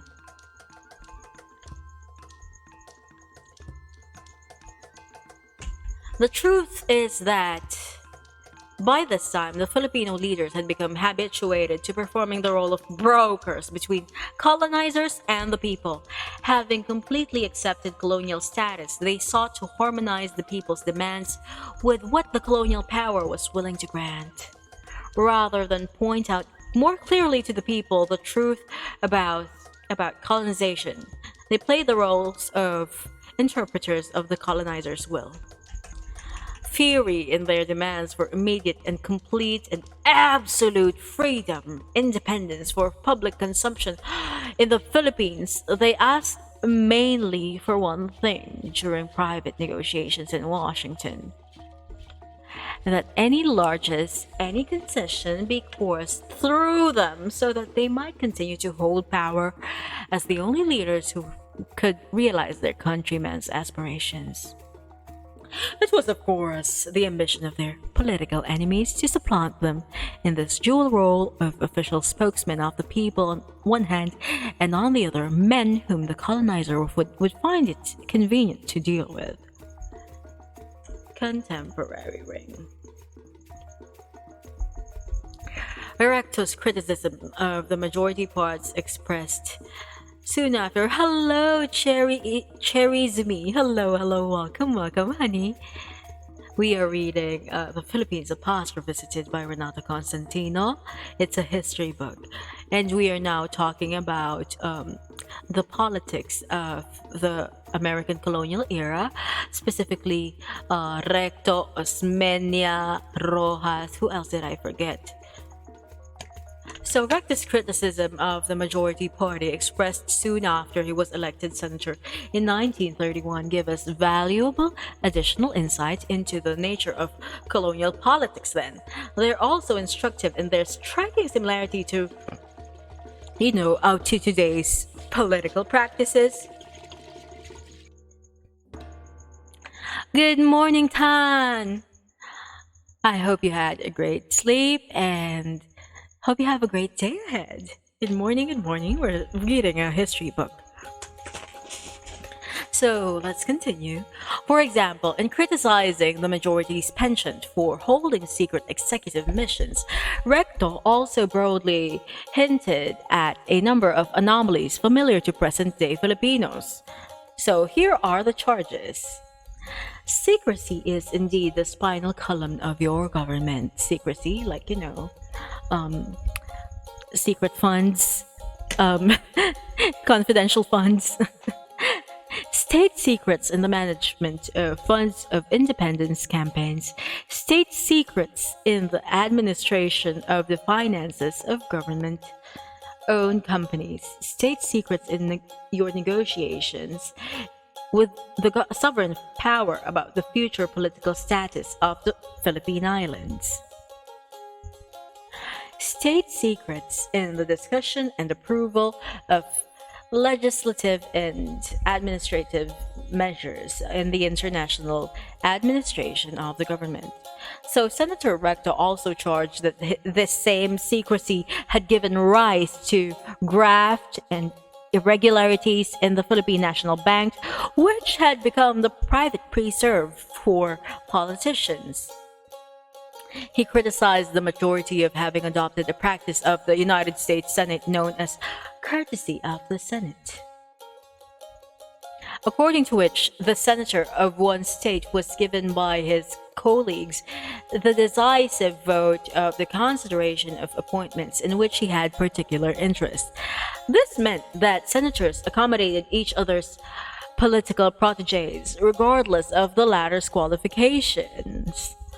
The practice brings to mind the notorious quota system of, the times when this was written, according to which each majority senator and congressman was customarily allocated a certain number of appointments in various entities of national government for his relatives, friends, and political supporters.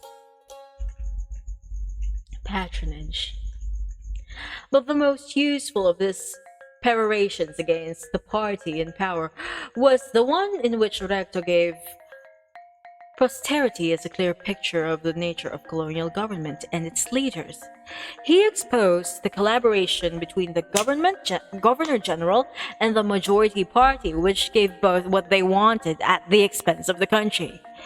Recto saw clearly how the colonial power granted politicians personal requests and in exchange exacted fundamental concessions. This is how he put it. Let's read what Recto has to say. The important aspect of this combination, to which you have given the gentle name of cooperation because of the benefits that the system gives you, is not then other than the patronage or the appointment, since only in this and in the approval of your share in the pork barrel, although in the fundamental matters, the representative of the sovereign country cooperates with you through illimitable concessions. The counterpart, which is onerous to the country, consists in that in exchange for those vain gifts you approve all legislations which he is pleased to demand from you, from those laws which go beyond the limits set by the Organic Act on the powers of the Governor General and convert the legislature into a mere agency of the executive power.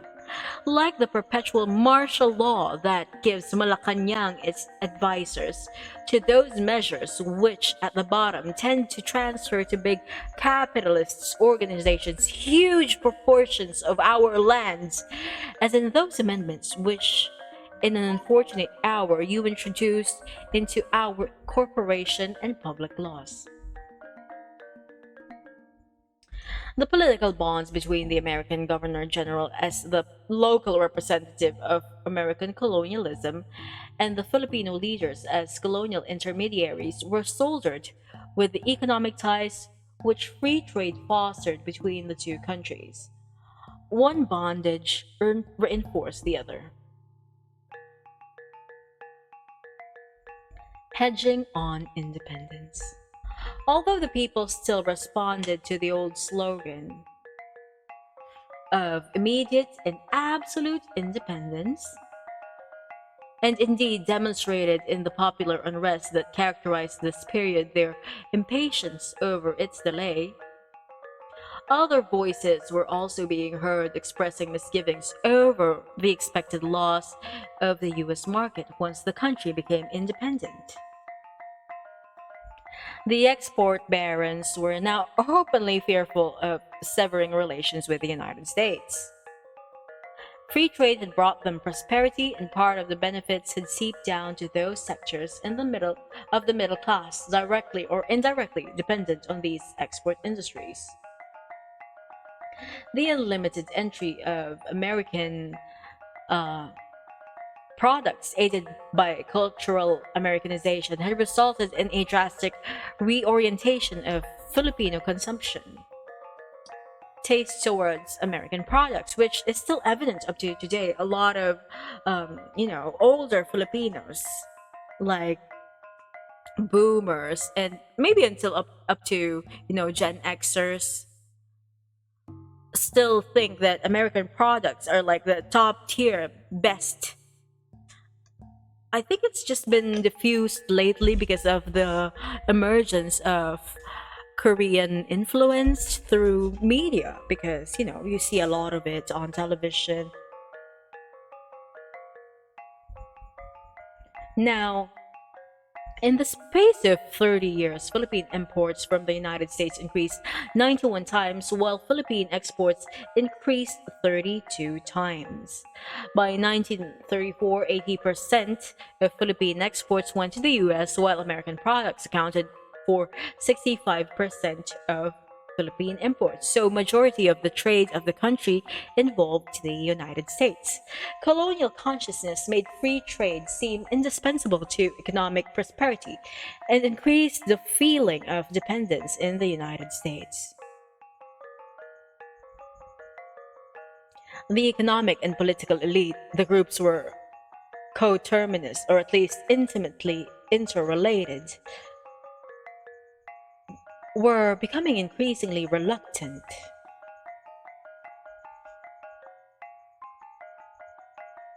to trade their prosperous dependence for the uncertainties of freedom. So freedom became a scary thing for them.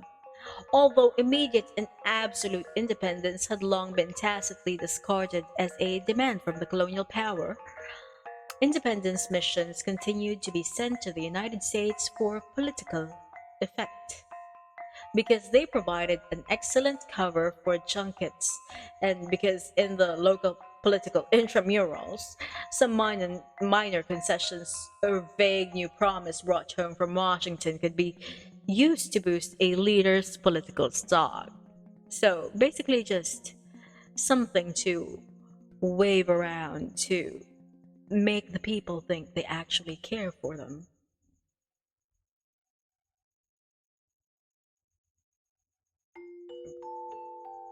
Thus, Osmeña headed a mission in 1926, and Quezon another in 1930. Quezon's mission report is worth mentioning because it indicates that the fear of losing free trade privileges was making Filipino leaders dread even the sham independence the US would grant them, thus fulfilling the prediction they themselves had made when free trade was first imposed in 1909.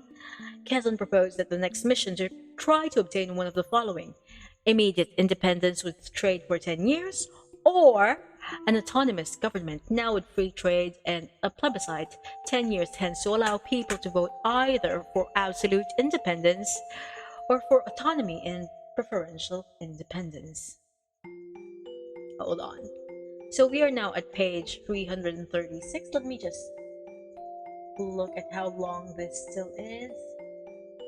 It's still quite a long read, and we will be pausing right here because it's 9:39 and I have been reading since what time? It's been more than 4 hours. So we will just pause right here, my darlings. Friends of Independence, this is where we will start the next time we read. But for now, let's go back to my Just Chatting stream. And yes, so usually we would finish one chapter each time, but since it's been a long stream, my voice is wavering, and yeah. So again, I would like to, inform the people who came in late that Liwaywai would be debuting this November. The date will be like shown. Hold on, here we are. No, no, no. Let me just put it back here. There we go. There we are. Aren't we adorable? Look at. So this is Mino, our resident Minokawa. And this is Isai in her new form. She's lovely. And then that's me. Okay, do I look like my real model somehow? I do, right? A bit, kinda. I've been using this model for a few months now, and I'm really excited to, use my real model so that I would be more accurate, so that these beads would be swinging, so that my salakot would be like pinned better on my head. And I'm also excited to see Mino moving. Like, look at him. Isn't he adorable? Again, we have the same VTuber mom, if you're wondering why we kind of look very, very alike. Yes, it's because we were drawn by the same person. It's Brooke Reaper at Twitter. If you're looking for an artist, you can go find them. What else am I going to... Oh, I have another announcement. Yes. Where is my schedule?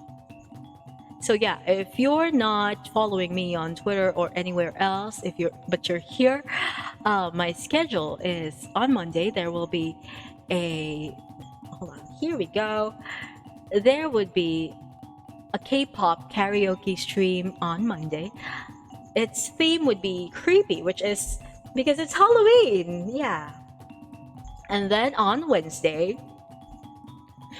as you can see, it's our birthday stream. So for those who were not here when I first explained it, November 2 is Mino's actual birthday, like an IRL birthday, not a VTuber birthday. My real birthday is on November 3. It just so happened that we have our birthdays right next to each other, so we decided to have a stream from November 2, 8 p.m. up to November 3. It's an overnight stream. It's an endurance stream, maybe, but we're going to be drinking a lot. Oh god, I just realized that. Oh no, I'm going to be very, very, what do you call this? I'm going to be very tired that day, but let me show you my little poster for that stream. It's a joint effort between Mino and me. Where is that? Okay, there it is! Let's go! Lambanog at Hotdog, a BB and Mino birthday special, November 2, Wednesday at 8 p.m. It's our birthday, you're invited. And if you're wondering, the chibis were made by Lilith, Bon Lilith. The hot dogs, believe it or not, those are not real hot dogs. Those are hot dog assets drawn by the hot dog man himself, Mino Minokawa. I was making this poster and I was like looking for hot dogs with marshmallow on them, and he's like, you know what, I'm gonna draw it. And I thought that he was just gonna draw one, but he made three. Literally made 3 hot dog assets. Props to this man. But I like the way he rendered it. It looks so high quality. I love it. So yeah, it's our birthday. And yeah, since it's my birthday on the 3rd, I am accepting offerings, and I do have a list. Let me just read from my list. Hold on, let me get my list of accepted offerings. Hold on, it's taking a while. Where is my list of offerings? Okay, so since it's my birthday on the 3rd of November, I was born on a full moon. Here are the offerings that you may make so I don't eat the moon again. You may pick one or more. It's either 1. The liver of a monarch. 2. The kidney of a local politician who is part of a political dynasty. I don't care what their last name is. 3. Your mom. 4. 124 billion ill-gotten wealth. If you could, like, find that for me. It would be amazing. Or 23 billion estate tax. If you could find that, amazing. Or alternatively, you can offer the frontal lobe of an active senator, especially those who don't use their brains. Or you can send confidential funds to my gang, which is linked, by the way, down there. Where is my gang? There we go.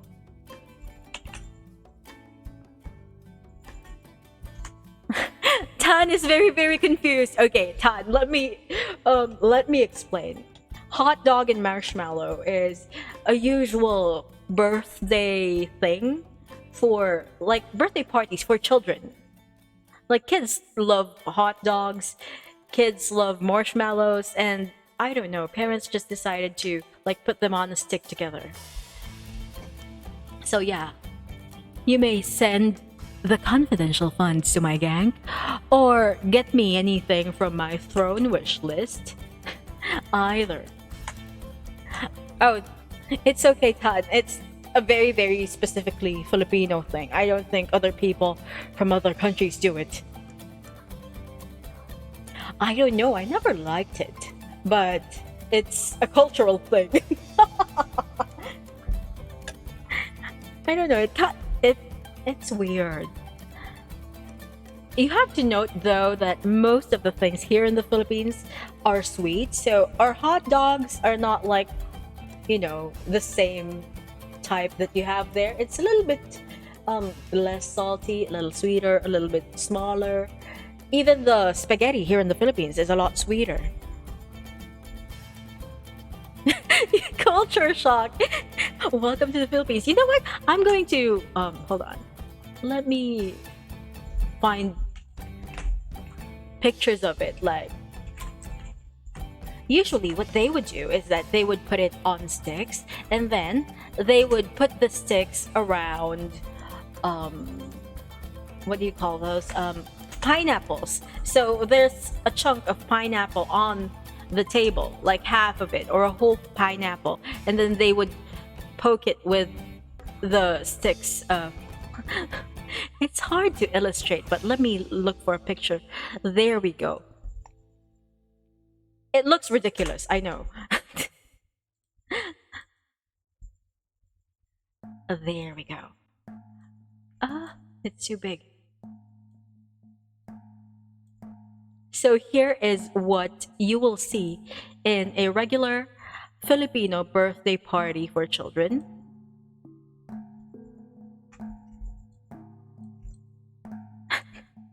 Let me remove the lambanog and hot dog poster. It looks like this.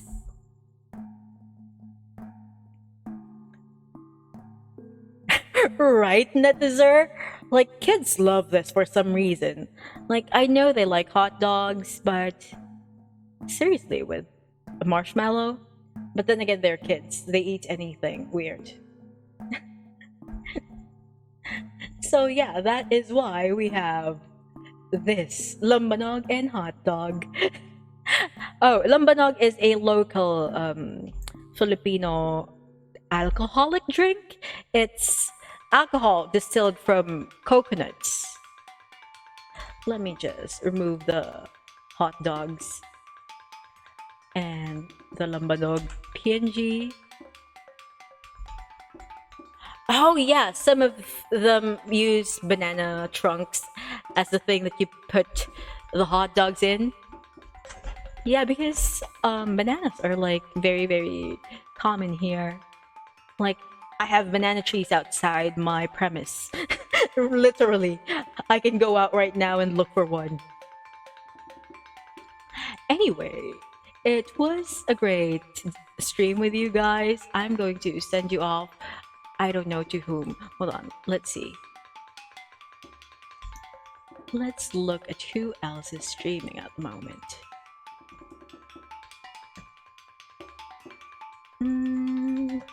My internet is being kind of slow today. Who do I send you to? Oh, Habagat is. Let's raid Habagat. He's doing Terraria. This little shit. So, hold on. Before I send you to Habagat, let me introduce him to you. He is also one of the Balangay Live members, but he is not in the current lineup of those who will debut this November. But watch out for him. He's like my brainchild. I named him. And I took a lot of like artistic liberties in deciding with his design, because like Aloncino was the one who basically drew his design, but I was like, no, remove that, add this. I was the one who basically conceptualized this child, so I want to see him succeed, and I'll be sending you over to him. I'll be seeing you again on Monday. Hold on, Habagat. How do we rate him? Okay, so it was a fun reading with you guys, and if you're not yet following the Balangay Live Twitter, please do follow. Please support us in our debut, Liwayway Gen Zero. It's going to be me, Mino, and Isai. So, as the eldest in debut, I'm very, very excited, and at the same time, I'm very nervous, but I believe I'll make it through. So, yeah, I'm going to send you off now to Habagat. I'll be seeing you Monday, 8 p.m. I mean, is it 8? Oh no, 5 p.m. Something like that. I'm not really sure. Let's. Myon is raiding me! Myon, I'm passing you over to Habagat. Oh no! Welcome, Myon, and we are going to send this train over to Habagat. So thank you, Myon. I love you, mwah. But yes, but for now, au revoir, adios, annyeong, zaidian, sayonara, sampai jumpa. What else do I say? Hanggang sa muli, aking mga minamahal, paalam, baby, bye-bye.